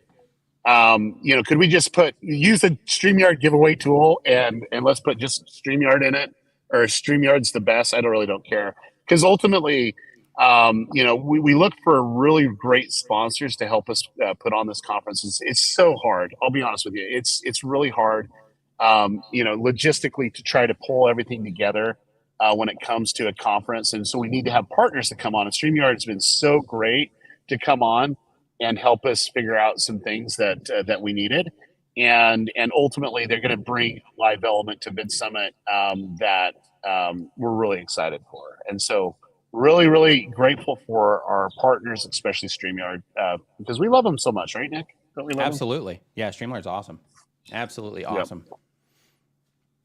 All right, let's when it hits, what do you think? Yeah, we're at 42, 49. Let's cross the 50 mark. Just waiting for one more. 54. There we go. Bam. Got it. Yep.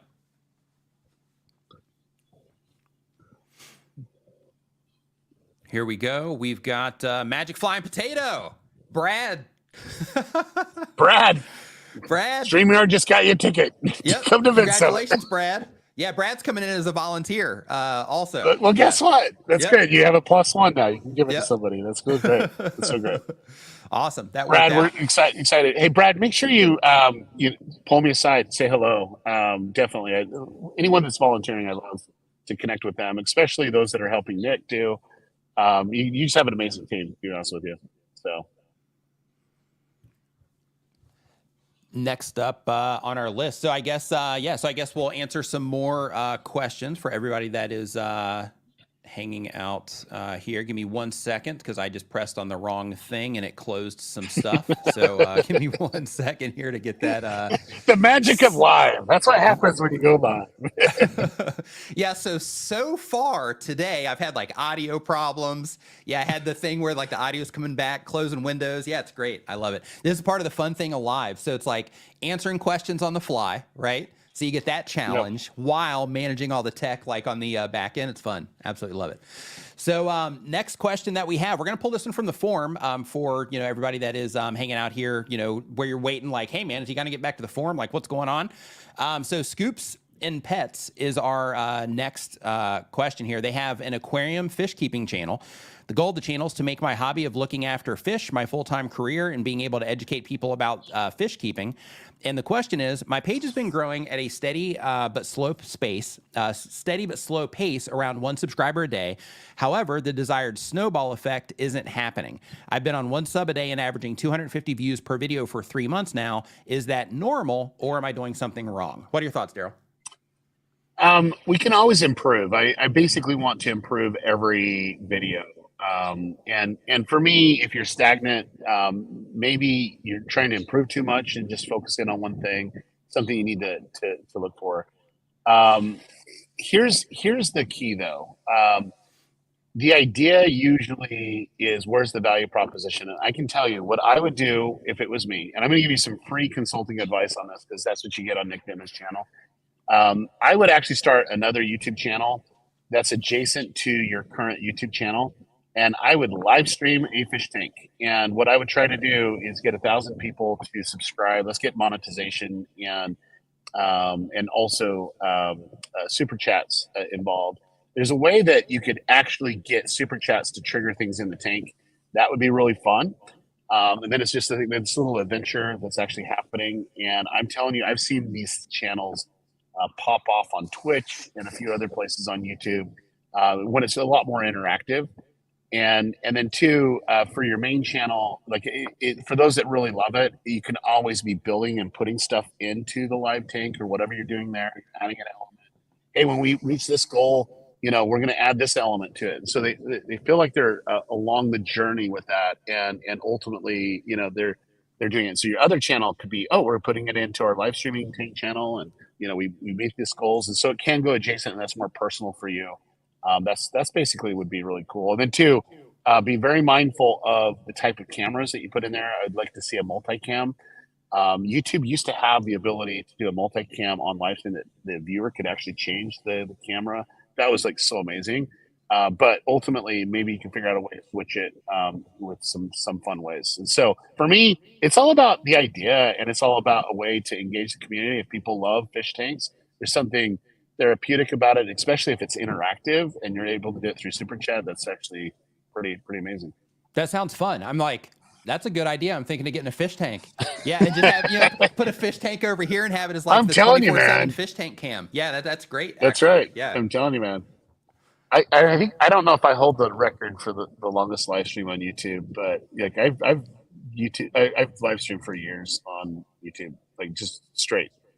And I think the big thing would be is make sure you look at terms of service. Like it always changes. I haven't done that in a long time.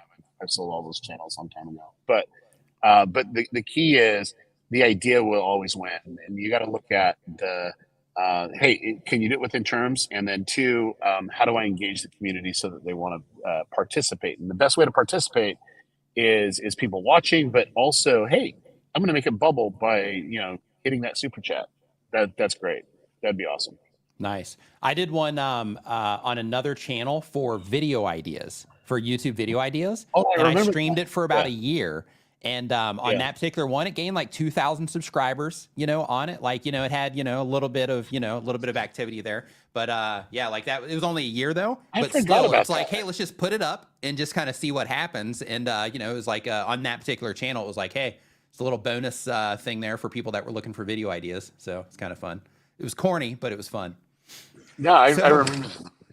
What were you going to say?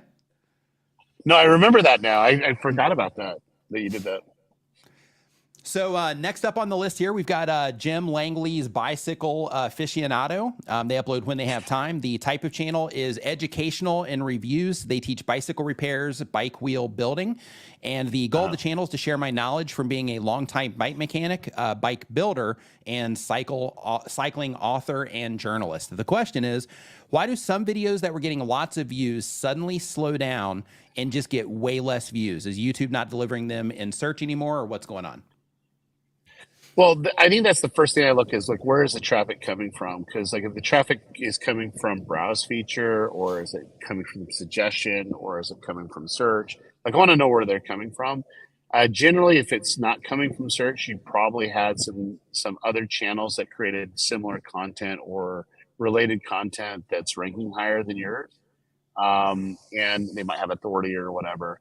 But once again, I think at the end of the day, I like to stay away as much as I possibly can from the how-to.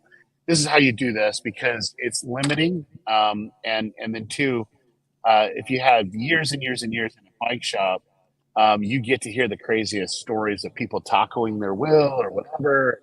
Maybe it's story time, but then also going on adventures, that you're prepping bikes for.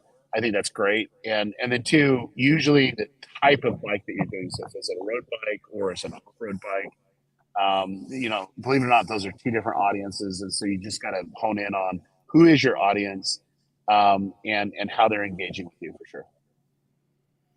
And also, really quick, a Vid Summit related question. Keep Austin Gardening said, are there any suggested accommodations for Vid Summit? Any hotel discounts or anything like that? Yeah, so when you buy your ticket, you can go on the main page and just hit lodging, or go to the menu and hit lodging. You're able to see our lodging options. Believe it or not, we just sold out of our 4th freaking hotel. I don't know how we do this. This is like we were in one hotel before, but this is like whatever. But this is our 4th hotel, so you definitely want to get your lodgings quick. There should be some new ones coming on today or tomorrow, so we'll have that. But you definitely want to do it. It's going quick. This is going to be a nice, massive event for us, and like we've always sold out. Now we have a little bit more room, and there's a lot more hotel options around the venue where we're at, and you are getting the best deal because we have a block rate. So nice. Next up on our list here, we have T's Hot Mess History said, I'm glad that I booked my hotel early. Yeah. Yep. Awesome. So next up here, we've got, let's see, we did the bicycle aficionado. So the next question that we have is from Peter Kamalafe. I hope I'm saying that correctly. I apologize if not. The type of channel is a finance channel. The goal of the channel is to teach people about the world of finance in the UK and how to make better financial decisions. The question is, I have 42,000 subscribers, but my average views per video is between 1 to 2,000. I mainly live stream now. Any tips would be great. Thanks, Pete. Yeah. So Pete, one of the things that I just love about YouTube is they've given us the data that we can see so much. And so what I would do is go into analytics, click to your audience tab, and I want to see how many returning viewers versus new viewers is coming on. So I think what's happening on your channel, and you can correct me if I'm wrong, but the bulk of your views are coming from returning viewers, and you're not getting, it's a purple line, and your blue line's down here, and you're not getting blue to come up to either touch or go above purple at any time of bringing new viewers in. And so if that's the case, what you're going to need to do, if you're mainly live streaming now, there might be another way to get new people to come in. And you're going to need to break that down. I probably spend a little bit of time on recon and research of seeing what, and this is also in the audience tab, which channels that are referring your content to your channel, or there's viewers actually are watching this type of content. And then go a little bit deeper on their channels to see, is there videos that are performing, or is it just live streaming? I would spend quite a bit of time on YouTube seeing, is there specific content that would engage them differently than a live stream? Because ultimately, I've just seen this time and time again, that purple's way above the blue, and you're starting to bring in new blue audience. You just have a very, very loyal audience that's coming in from your live streams. And so you're going to need to strategize on doing something different, or it could be topical, it could be the format, but ultimately that's what it's going to actually come down to. Is you're going to have to spend a little bit of time on that. Now, keep in mind, if there's this is why I love real-time analytics. If you go into real-time analytics, you can see, is there older performing videos that are bringing new traffic in, or any traffic in. That's what you need to be hyper aware, because something like that is working, and all you need to do is spend a little bit more time is like wondering, why did that work? Where's the traffic coming from? Can I replicate? Fantastic. Next question that we have here on our list, cruising through these now. We got Ducky's Adventures. They've been on YouTube for 1 year or more. They do stop motion animation content. The goal of the channel is to grow the audience and to get monetized to earn money. And the question is, how can I earn more subscribers? I've been stuck on 31 subscribers for a month. So let's kind of zoom out of this. And if somebody is trying to connect with their audience, which in turn, will generate a subscriber, what kind of tips do you have for people that are, hanging out here in terms of ways that they can, just connect and serve the people that they're, that they're reaching with their content? Yeah. So YouTube doesn't really care about your subscribers. And honestly, I stopped caring about subscribers about the same time YouTube didn't. Ultimately, what they care about is people actively watching your content. The active viewers. And that's what you want anyways. There's a lot of people that subscribe to channels that haven't watched any videos from others for a very long time. What I would do is stop focusing in on the metric of subscriber and really focus in on how do I actually get more people to click? Okay. And then I would be hyper specific on how do I provide value in the first minute? And if you just focus in on the click, which is the title, thumbnail, the ideation of it, and the first minute, you will probably, breach the issue that you have, which is not getting people to subscribe. That you'll get a lot more people to subscribe. If you'll do that and really get more people to go through that process, you're going to actually have momentum. And when that momentum comes, I want you to see, okay, was it topical? Was it something there? Could we double down on that specific topic? And it could be a bucket of some sort. And that's what I want you to kind of dive into. And so please, everyone that's listening, I know that I've mentioned how many gold play buttons and stuff, but I literally stopped looking at the subscriber and I just care about one thing. And believe it or not, it's not the active viewer, it's the new viewer. I'm going to take the new viewer and give them what they want. Have them click on it, come to it, and go, man, where's this channel been my whole life? And binge watch. That's the viewer I care about. And so ultimately, I want to focus in on that click and that first minute, and then that shareable moment for sure. Fantastic. Now, really quick for the people hanging out here, I know, you've discussed this here and just like the concept is, like a marketing concept, but when it comes to like buckets, could you explain what that means to people that are hanging out here that might not be familiar with that idea? Yeah. So in marketing, there's specific type of content that is the same. And that content the same is generally around the same topic, around the same kind of vein. And then there's just kind of a continuation. So like a good example of that would be a sitcom on TV. That would be bucket content. If it goes through the same cycle, it's the same type of pattern, it's the same type of content at the end of the day. And generally there might be other themes, but you're going to get something delivered that same way. Now that being said, on YouTube, you could go to any channels, like last to leave channel wins fill in the blank, last to leave channel wins $1, then it can go to $10, goes $100. So it's kind of the format. And then it's around a specific keyword set, and then the fill in the blank is the variable that makes the video unique. Okay. Does that make sense? It yeah, absolutely. Yeah, I was just wanting to make sure that everybody here was kind of up to speed on that, just because it was mentioned. Really quick, a Killer Obsession says, how does one become a student of yours? So Derral has a program called Channel Jumpstart. So if you just go to channeljumpstart.com, then you'll see all the information about that. When he talks about like his students and, when he makes those references, he's referencing students from that program. That's right. Let's see here. So next up on our list, we've got... Waiting for the page to load. Okay, here we go. We got Ducky's Adventures. Ducky's Adventures uploads 1 time per year or more. Oh, wait, no, that's another stop motion animation. Okay, so we did that one already, so we'll do it again. So it's a travel channel. The travel channel name is Da Adventurous, Colentius Da Adventurous. It's travel. The goal is to get rid of the 9 to 5.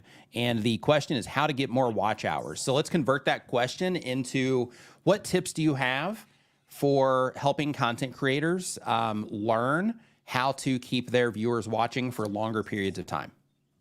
Let's kind of frame this around the tips from best practices and just things to keep in mind when you are looking at your audience retention graph and how to kind of interpret some of that. Yeah. So for me, the main goal that I want to achieve, with any channel or content is to, when someone watches something that they feel like, oh man, it just felt quick. And I don't mean it in the sense of the edit, but I want them to be lost in time. I've walked to theaters and it's like a 3-hour movie and I can feel every second of that 3-hour movie and it's brutal. Right. And then there's others that are 4-hour movies or 3.5-hour movies and it feels like 20 minutes. And I'm like, man, this is so great. And so I want to create that. on YouTube. And for me, like I said, where I focus in on it, it is actually the start. So it's the click and then the hook. And when you do the click and the hook, that is really bringing people into what you promised to deliver on in that title and thumbnail. And then ultimately, it's just setting it up. That setup phase, I think a lot of content creators do things differently. They might do branding and they might get detracted from that. Well, no, the most sacred time that I actually have in a video is the first minute. If I don't fulfill on the promise of the title and thumbnail within a few seconds, and then set the rest of the video up in that minute where there's a payoff moment at that minute mark, then I didn't do a very good job. And I didn't do it because, like, most people will give it a little bit of time. The curiosity factor is they'll let it go a little bit, but then they're gone. And if they're not pulled into that story by then you're actually struggling. And then about every 2 minutes after that is where I want to keep the cadence of really re-engaging people along the way. And there's different ways to do it. I think there's camera movement and angles, there's editing that you can do, but the best way is to really identify what's the value of each segment and what are you trying to get the viewer to do? What's the viewer's journey along in that video? And when you start really honing in on that in a way that you're almost predicting, hey, they really love this, that's when you get better as a content creator, because when you see it in analytics, hey, it spiked here, that's great, they really love that, reround it, they found value. And then you know anytime that you do that, well, you test it out again to make sure it works, but like, hey, that's something that we can do to go deeper, keep people through. Now, I want to give this one example because this is like the best example that will equate into more watch time. So Matt's Off-Road Recovery, he's a partner of mine, and I spent like probably 7 months just really trying to understand the audience. Like, I was watching a lot of content, reading a lot of comments and so on. And I went back to him. I says, "Hey, I think we're ready to edit, and I'm gonna take over the edit. And I feel like I have a really good understanding what's going on." And so I took that over, and ultimately the edit came back, and it was longer than what he was used to. In fact, it was well over 10 minutes longer than what he was used to. And he goes, "This is never gonna work." And I says, "Hey, Matt, I love you. But let's just kind of see the data. If it doesn't work, we're going to learn from it. But we need to be in a position to try and experiment in new ways." And he's a great storyteller. I'll be honest with you. He's great. He's authentic. People love to see it. And he's good at it. Well, we left more of the story, what we thought the so-called story was, in it. And ultimately, he got 92.6% retention rate. Wow. In the first 48 hours. And it was the highest speed video they ever had. And the only difference was we left more of the content in there. Like, we had the elements to build the story where it felt short, and people loved that video. They just loved that video. And after that, we would be definitely in the high 80s, and then just getting our pattern down. But I think the biggest thing would be is when people click on it, you're making a commitment to them that it's worth their time to watch the whole thing. If it's not worth their time, you need to shave that out. But if you can bring storytelling in a way to pull them deeper into the story, then that's what it's all about. And I'm here to tell you that that's what I look for in every aspect. And then two, keep in mind that people in the videos are characters. We actually had a character leave. She got married and she's ranching somewhere, and it's a big commute. And so she decided to leave. We gave her a truck or whatever, out of it. But it's these characters, people love them, and that's what it's all about, is developing stories and the characters that they know because of past videos, the characters that how they act, or they'll almost anticipate, I wonder how they're going to react because of this, because I know them so much. That's when you actually have YouTube gold from my perspective. Nice. And really quick, Roberto Blake in the house. What's up, dude? Hope you're doing awesome. Yo! Nice to see you on the stream today. Hope you're doing great. Mark, what's going on, dude? Looking forward to seeing you at Vid Summit as well. Hope you're doing awesome. So next question that we have here on the list, I just want to say it really quick. Like I love seeing like all the people in the chat, like, hey, see you at Vid Summit, see you at Vid Summit, see you at Vid Summit, see you at That's Vid right. Summit. Absolutely love it. Yeah, love it. So next up Hey, here, Nick, guess Huh? what?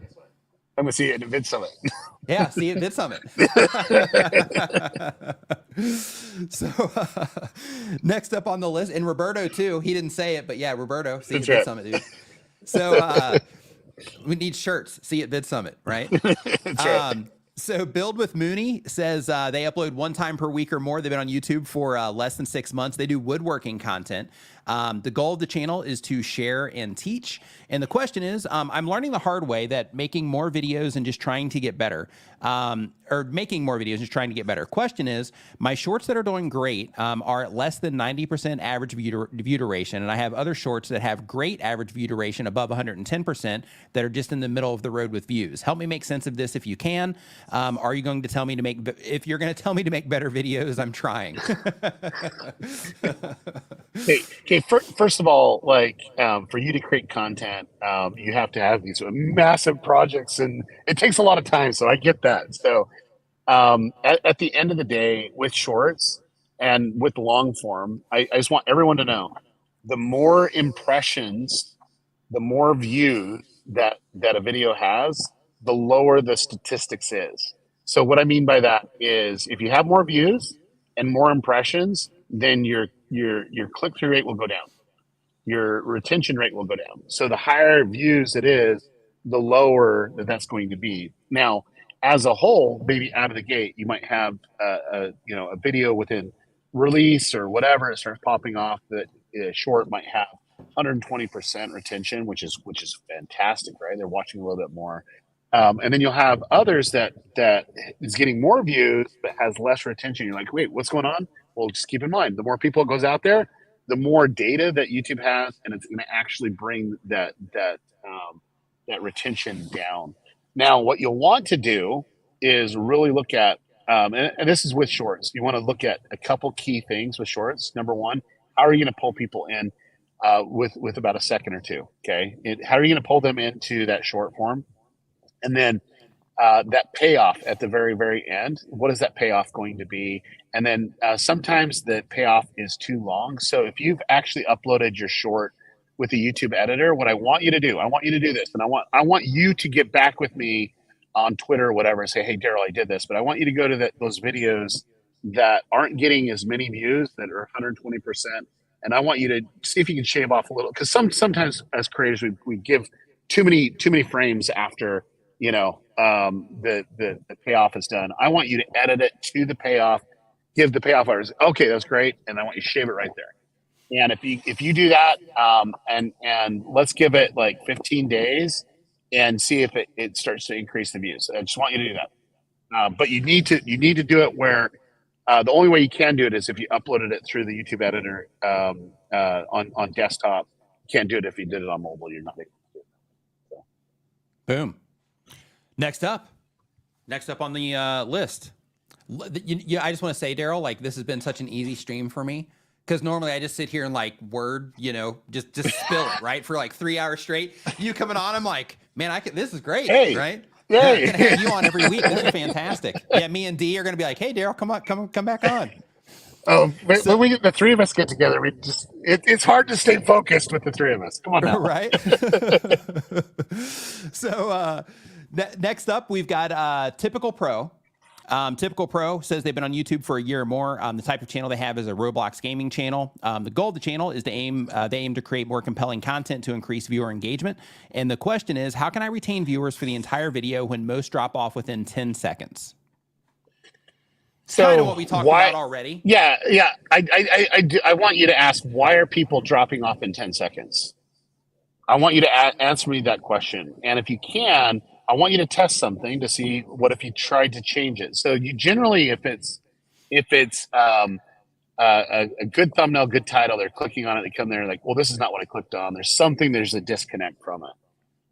One of the things that I don't know if it's a faceless channel or if you have a face on it. One of the things that I found is if you actually do good voiceover and reinforce what was just said on the title thumbnail, and it comes up in written text. It says, hey, in this video, I'm going to do this. See if you lose people after 10 seconds on that. In fact, I don't think you will lose that many. Now, the question is what's going to happen after that part. But ultimately, we've tested on several different channels, and it works. Now, I'm not saying that that's the only end all be all. I'm just saying that's a strategy or tactic to test to see, hey, we got great click-through rate. Let's see if we can keep them longer in that regard. Yeah. Also make sure, like, if you are, just getting started, also make sure, just as a quick, side tip too, make sure that you get your content, the actual production of your content, just to a place where you don't have anything distracting.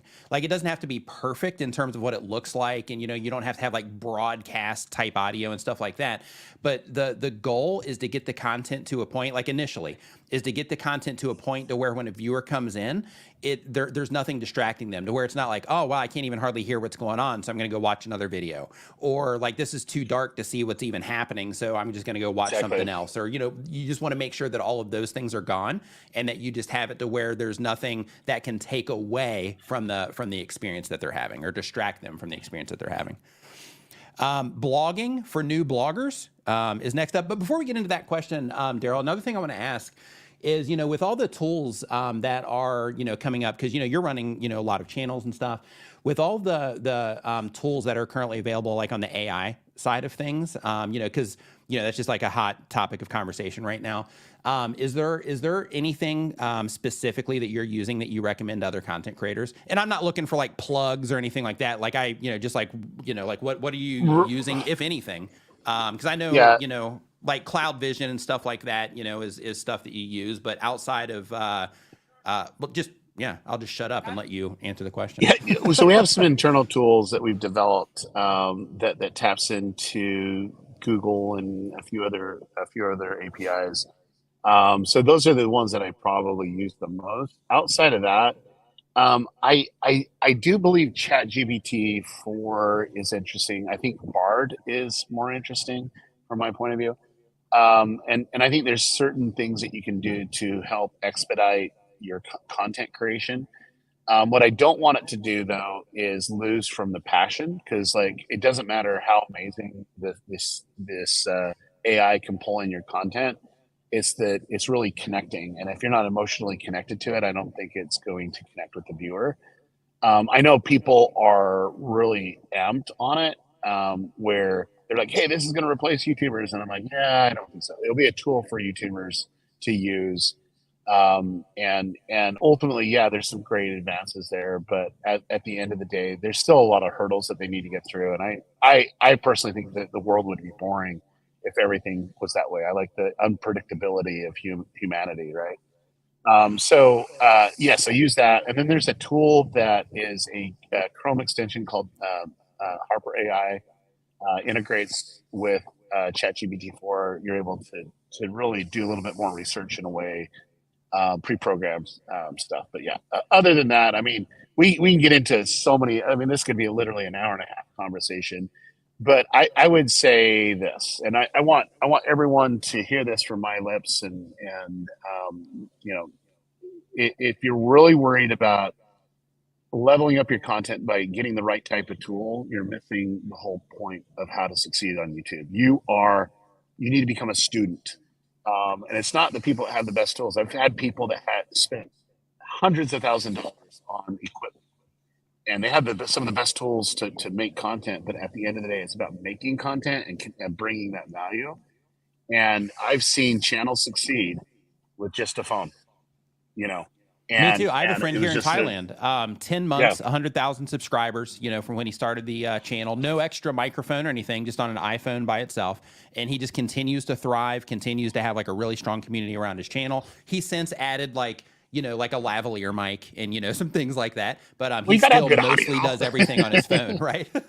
Yeah, but that's what I'm saying is I do believe it's about that connection, right? And so don't get me wrong. I think, you need to pay very close attention. But if I was to put a designated amount of time on improving my content or exploring these new tools that I can bring into my content, I would probably spend more time on my content and then literally lock in times during the week that I can explore and I can test, because you want to innovate, you want to become better, and maybe there's a process that's going to help you improve by a tool that's actually helping you. But I think at the end of the day, the tool that I believe that everyone needs to focus in on is to make the agreement that you're going to be a student of YouTube and a student of content creator, and try to analyze why people aren't watching your videos. Because I think at the end of the day, most people are really excited about when they get some views and they get momentum. When they don't get views, they're like, man, YouTube hates me. They hate my guts. The algorithm's out to get me. There's some change in with it. Well, no,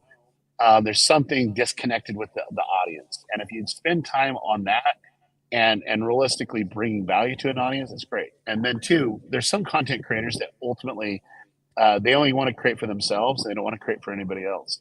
And I think that's also a disservice, because I think if you're only expecting a whole bunch of content views from that, I don't think that happens. Because if you're the one audience, don't expect more than one view. If you're going to bring value to a broader audience, you need to look at it that way. And how do I approach it in a way to engage? I was actually talking about a filmmaker that I would say is on my top 3 filmmakers of all time. And it's Christopher Nolan. And I'll use him very specifically because Christopher Nolan for the last 10 years has been using AI to help him with the scripts. And most people don't know that. You can go on, he's done some interviews. And the whole Inception, it was like, hey, here's a scenario, now make me another scenario from it. It's like he was doing it. And it aids him into creating better content. Now, it's him that's creating the content, not the AI. He's like, oh, I can take this idea and here's some ideas and I can spin off it. And it's a way to brainstorm. And ultimately, what I love about Christopher Nolan is he does not do VFX. He just like, how do I practically bring it into camera? Like when you really break that down and you see the stuff from there, and that's his first rule. Like, we're going to try to do it in front of the camera, and we need to be able to get really, really honed in on it. That's why I think he's one of the best filmmakers, is because he's best writer. Him and his brother are just amazing writers. And ultimately, I just love the way that he portrays and his development of the story. That's what you need to be here on your own channel is, okay, own it, where people are like, oh my gosh, have you checked out their channel? It's so great. They've done this, they do this, they do this. That's what's going to bring us together. And then two, the tools will help amplify what you're doing in a way. But the moment that you do it because, oh, I'm out of ideas. Like if you're out of ideas, that's great. You need to have ideas, but it's like, oh, this is the best idea that ChatGPT-4 says to do. I think you're missing the passion that you need to have. Like you got to wake up in the day, get excited to do videos, and that needs to be around a topic. And I understand that some topics can be overdone. And you hit it over and over again. I think you need to evolve a little bit. I think you need to experiment a little bit. But man, you just like it's about people, and you're the first person that you need to consider. And it's that passion. Tools should amplify what you're doing, not take over your content creation responsibilities. Love it. Yeah, I was playing with a video AI thing today. And I was thinking to myself, like, how cool is this going to be, like, when it comes to B-roll, for example? Because, like, workflow-wise now, right? Like, if you don't shoot the B-roll yourself, like, workflow-wise now, if you are, putting the video together, whatever, you're collecting all your B-roll, you got to, like, hunt, spend hours, like, looking for stuff. But instead, you can hop into, like, Mid-Journey, make an image for it, drop that image into something, and just get exactly what it is that you want, all the way down to color choices, right? Like, okay, wearing a, blue shirt, so it matches, like, the theme of your thing or whatever. Like, it's, I think that side of things is going to get really, really fun and just be helpful in terms of saving time and, those sorts of things. Well, no, you can get the right image. But once again, I think the writing's on the wall. Like I've seen this before. When anything's introduced, there's always a legal implication coming from it. And like if I was to say what group that I would kind of do my audience or my video creation around images, I'd probably do it with Adobe because they've done it the right way. They're actually using their own proprietary system, but also they're using their own stock footage, where Midjourney's not. And I'm here to tell you that there's legal stuff coming down. And you think Content ID is complicated now? Wait till that hits. Oh yeah, so. Not looking forward to that. Yeah. Hey, another thing that I just want to mention really quick is I would love to know your thoughts. Like some content creators, they think that And, we know better, but, I would just love to see how you frame this. They think that, YouTube is mostly about luck, and that, they see other YouTube channels that it seemingly don't seem to put a lot of work into what it is that they're doing, but they get, a lot of results. Whereas, they feel that they're doing, a lot of work on their end, and they're not getting the results that some of those, low effort channels, seem to be getting. What are your thoughts on something like that? Yeah. 'Cause I argue with people about this all the time on Reddit. Let me take a step back. So I've done this a lot since 2005. Believe it or not, I've been talking with people that are putting YouTube videos up, and there's the mentality of people that says, like, my video is better than theirs. I don't understand why they're getting views. There's something going on, and yet they don't objectively look at their content. They don't see the elements. I've had this conversation at least 1,000 times, at least. And when I look at the piece of content, I can see within 2 seconds why their content sucks. And they think it's so amazing. And like, my favorite thing was, I was having this conversation with someone like this, and they're like, no, like, mine's so much better, whatever. And I'm like, yeah, you had that one moment in your video, but it was at minute marker 8. Like, who's gonna watch till minute marker 8? Like, you have all this unbearable stuff. Like, it's just not gonna happen. So let's help each other, right?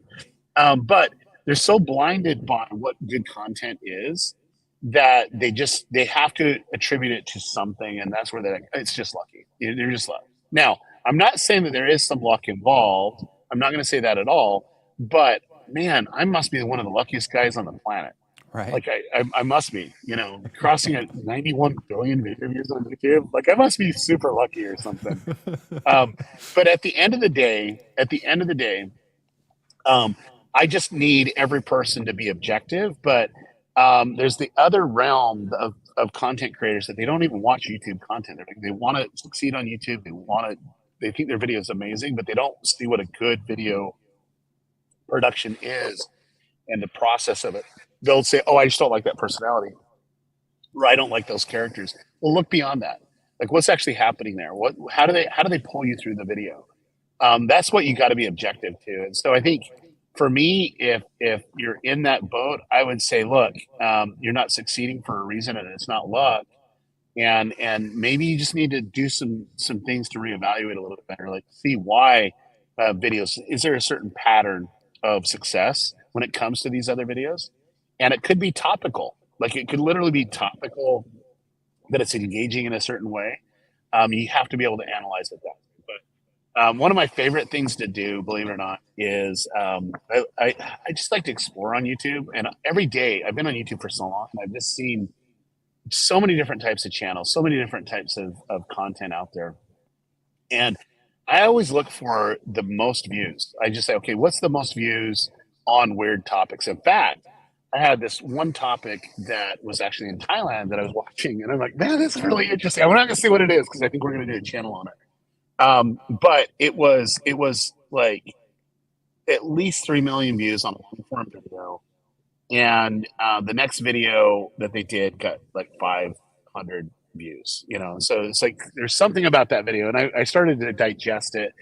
And I started to go into a rabbit hole of this specific type of content. So they just did one video. I think what this creator did, saw another video that someone did it.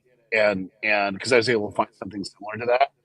And they got some inspiration from it. And I found a vertical I didn't even know existed on YouTube just by doing that. And then 2, I was able to identify really quickly what the value propositions, why people would want to watch that type of video, and why would they want to go deeper. And that right there is something that I think a lot of people starting out new can objectively look and see. And so I would say, spend a lot of your time watching good content that is going to break down. You're going to ask, why did they do this? Why did they do that? And say, how can I improve? Take this, not necessarily the style or anything like that, but take things that you're learning here and applying it to your videos, and then objectively, did it work or not? But remember, if nobody clicks on your video, they're never going to watch it. So It all starts with that title and thumbnail. Yeah.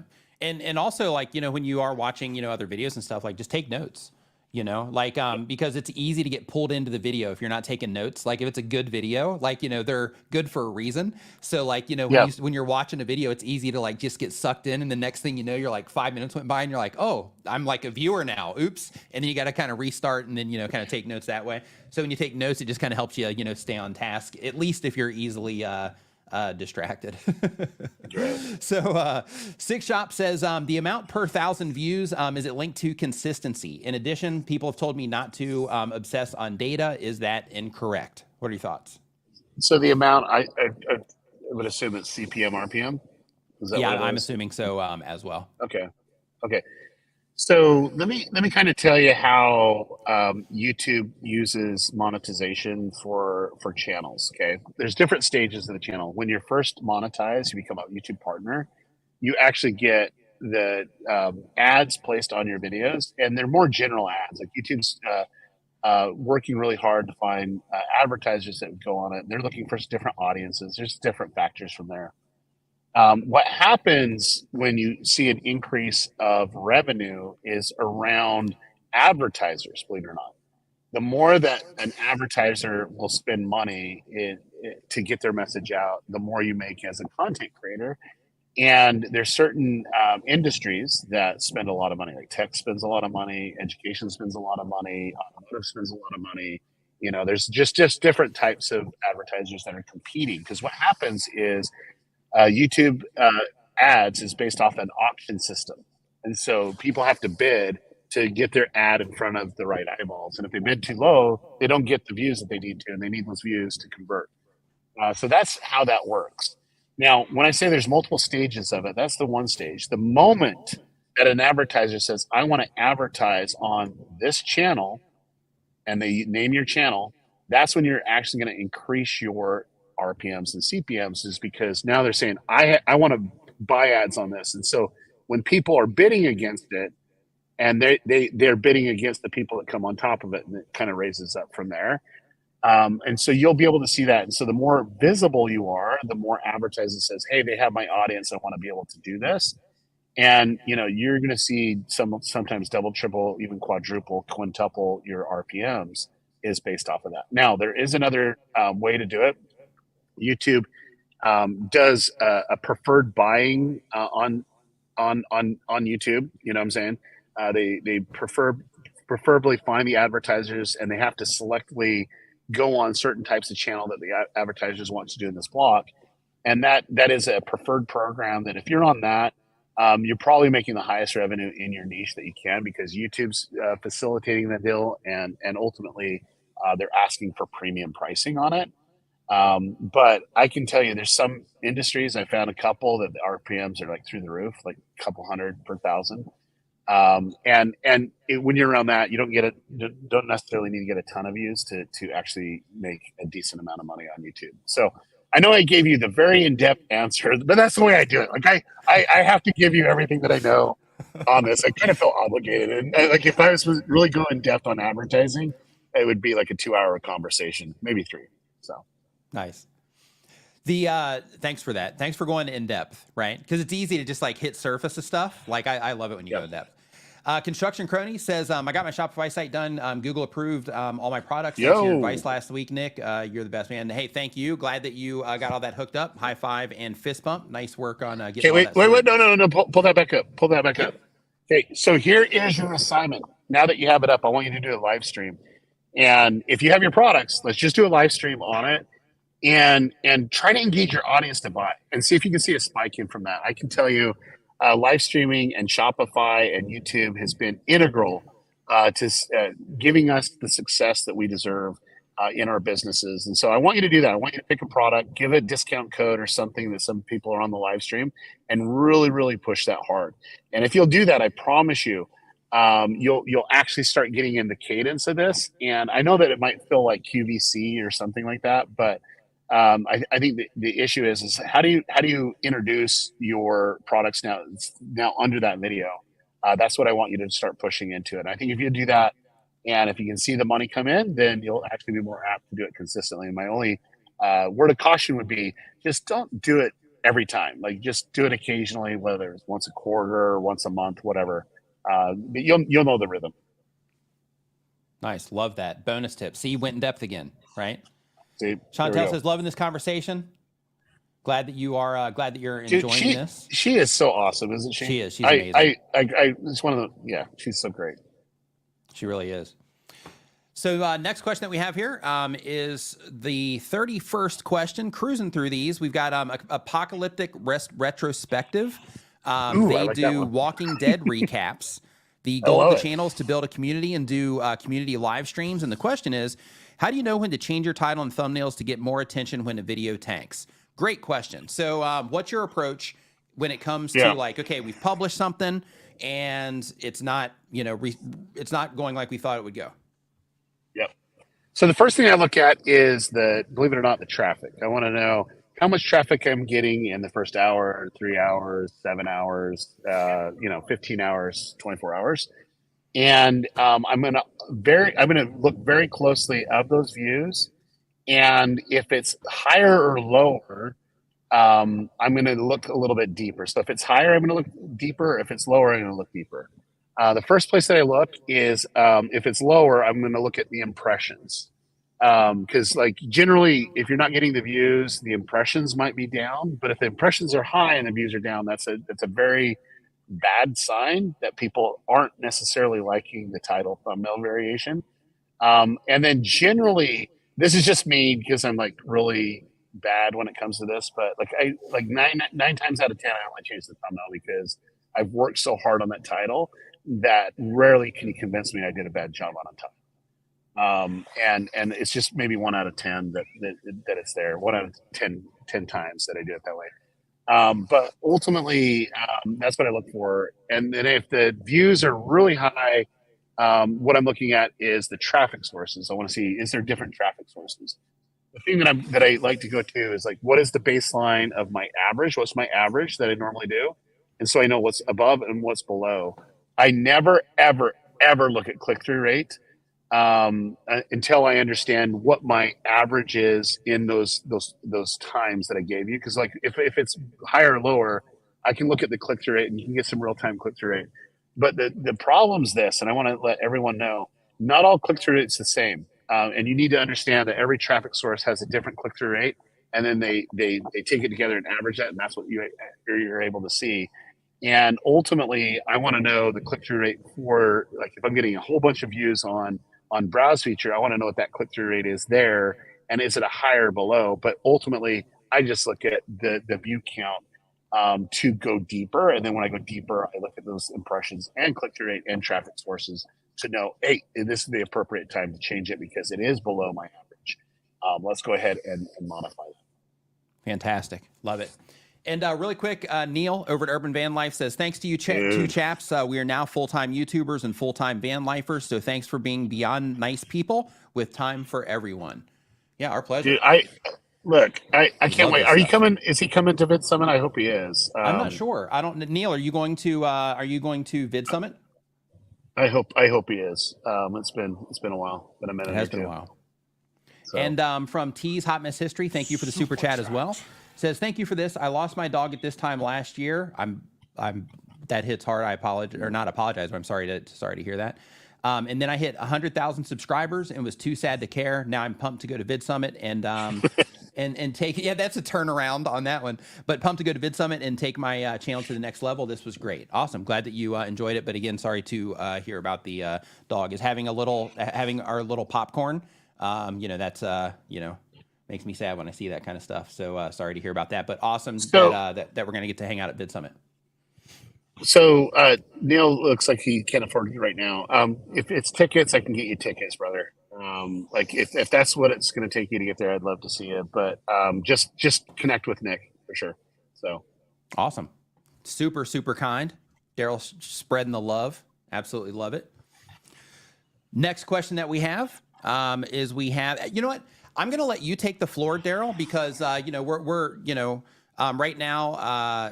We've been answering a lot of questions, and I know that, from your experience, because you have your own channels that you do. You've worked with tons of, big channels. You've worked with a lot of, new content creators.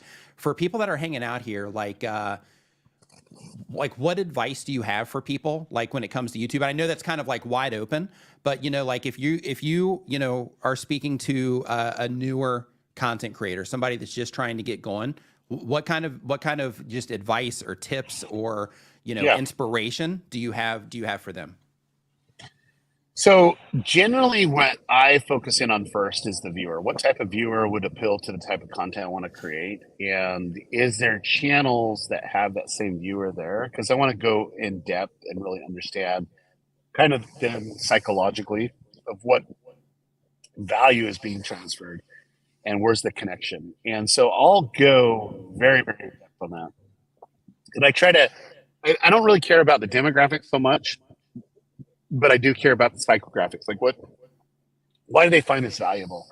And then I kind of break down and I like to look and digest channels and videos that would have that viewer there. And I want to be able to validate, hey, do they actually have this? And then two, what other videos and channels would they actually love? And so I want to try to understand their viewing patterns and relationships on YouTube. And ultimately, you know, why they come to YouTube. So let me give you an example. I got 5 kids, and they're like all of them are pretty much alpha, except for the 2 oldest is Gen Z. And when I break it down on what they do to consume, there's the quick content for a quick laugh, and it's more memes. That's either through short form or TikToks. It's kind of like a meme moment, and then they share with their friends.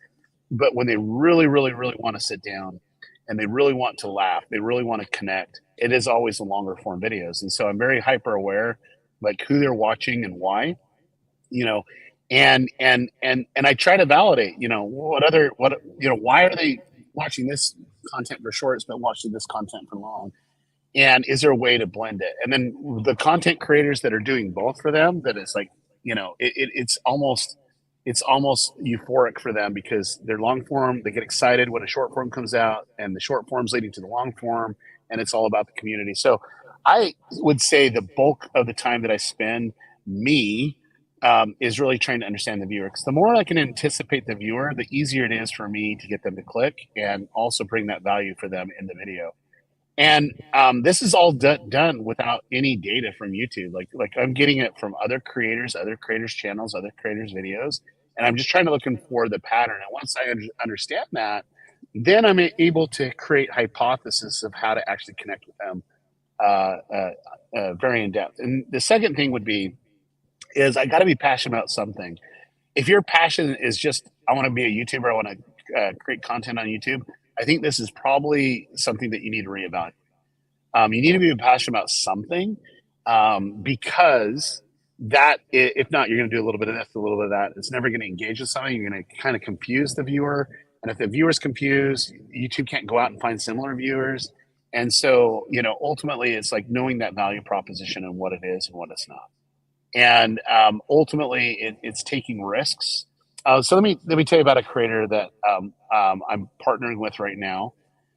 Every year we start a couple channels, and I've had this YouTuber that came in, did a consultation several years ago. Well, he ended up working for me, and I really like the guy. And the guy's really smart, whatever. And we actually did a lot of research on the viewer and stuff. And I'm like, hey, let's do a channel. And he's like, okay, yep, let's go for it. And we started it in March. And we started to upload content. Well, we get 100 views there, 1,000 views there, whatever. And we were trying to really define what content works. And believe it or not, we actually did it within about 5 videos. We just figured out we had 4 videos that we thought would hit it off, but there was just the value prop. We literally clearly identify what the value proposition was. And magically, as we were consistent, those views, people started to watch more than one. So they come in, watch one, and they're like, "Oh, this is so great!" And they watch others, and they're like, "When you ever see underrated in the comments, that's good. You know, people, oh, your channel needs to be bigger or whatever. They found value. Or, I just found it. Blah blah blah blah. That's great. This is so great. Like, hey, I can't believe I'm going to be the one that's going to be under the first, you know, this huge channel, but it's, you know, I'm one of the people that subscribe under, you know, 1,000, right? That's what you kind of want to look for, and then that trigger. What happened? That was in March. In June, We were averaging about it was about 18 million every 48 hours views. Nice. And when you really look at it, do you want to know the video that popped off? This one we made in March. You know what I'm saying? And it brought up, and then we started bringing more. And that's what it is. It's like when you're finding your value proposition and people are looking for it, and then you can go deeper into the story. That's great. And I'm here to tell you, we're close. We're close to crossing 300 million video views on that channel specifically. Nice. But it goes back down to knowing your audience, knowing the value, and willing to say no, I can't do that because it's not going to bring the value to the audience that they're anticipating. Love it. Absolutely love it. Thank you for that, Derral. Hopefully you guys got some value out of that here, hanging out. And really quick, so we had one super chat comes in, says, thank you for that, by the way, says, I have so much knowledge to offer and hoping my channel takes off so I can help others. I understand that I have a lot of work to do and look forward to seeing you all at Vid Summit. Awesome. There you go. See you at Vid Summit. And Abdul Basith says, he also dropped a super chat as well, says, I'm an Indian and I want to target US audience. How can I do that? Okay. I'm gonna answer this with a failure of mine. And I like to share failures because I think you can learn from the failures. One of the things I wanted to do is I started this brand new channel. I'm like, hey, I want a global channel. This is several years ago. And so I wanted it to kind of go regionally around the world. And the content could, I felt from my perspective could. Well, it got stuck in the Middle East and never got out. It just like literally regionally got stuck in the Middle East.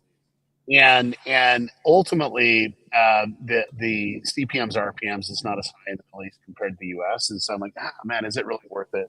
I ended up selling that channel. And I looked at my error.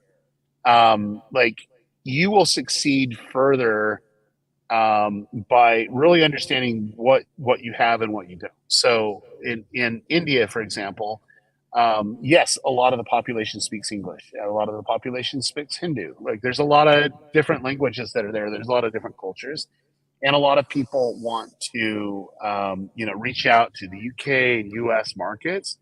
But India is massive, and there's a lot of opportunities for it. So whenever I look at a content strategy, I would say I would rather succeed in my own country first, because regionally you can connect on a level that you can. And then once it's there, then I'm like, okay, how do I do this next channel that's going to hit the US? And I want to be able to be dominating here where it's just really hitting on that. Because there's something about knowing what good content is, how to connect with the viewer. I think you can do it much easier when it's your own culture and your own people. And then once that's done, it's going to click with you. Oh, this is what I need to do over here to reach the US market.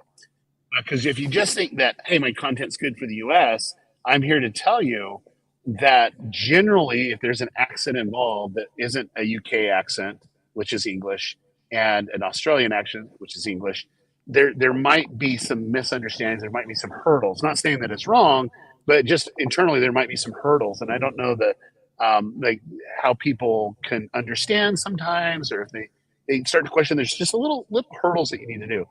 Not saying it's impossible, but what you got to do is really look at what does it take to succeed in that regard, and then you can apply it from there. But like I'm telling you, there's just at the end of the day, it is tough. It is tough to do an international channel. It just is. I'm just telling you, it is. And another bonus too of going after like your local region first is that also gives you the opportunity to build your skill sets and be able to fully understand all the interactions that are happening with your YouTube channel as well. So like once you get it to that point where Derral was talking about with it being like a thriving channel, then it also gives you the opportunity to remove other things that you might be distracted by. So for example, if people are coming into your video and they're not responding to like the structure of the video, then you might say, well, they're not responding to this because I'm not speaking, in a, English accent or, something like that. So instead of it being, what the problem might actually be, you might default it over to something else as well. So, building the skill sets, along with that channel in your region. And then once you get those skill sets, you're like, okay, I got this now. Now let's see if we can go and, do the same thing in another region. That's a fantastic approach. Yeah, but I'm going to answer the question. Probably what he was looking for is if you say, okay, look, I just want to do it. It would be, how do you appeal the most to somebody that's in the U.S.? First off, you got to upload on U.S. time. I'd upload on East Coast time. I would probably do it earlier in the morning, because that's going to be late at night or in the night in India, so that not a lot of people are watching. And then two, I'd be more interactive during that time too. So that means you might have to forego a little bit of sleep there to be interactive from that point. I would probably. That's what I do. That's Nick's doing right now. but that's what you got to do is own that. And then the second thing would be is really look at and understand the trends that are happening in the U.S. So that sometimes when you're in a different region, you don't know what's actually happening in certain areas. So you want to be able to be relevant there, regardless of content. Because as soon as that happens, YouTube's looking at regionally where you're at. Because the way YouTube's works is you have regional pockets all around the world, and that's where you'll get the most love. That's why I was saying, hey, try that in India first. But Nick's able to do it right here. He's in Thailand right now, but he has to stay up. It's like midnight right now, and he has to do that just because he's on the time zone of his target audience. So you have to sacrifice a little bit there. Yep.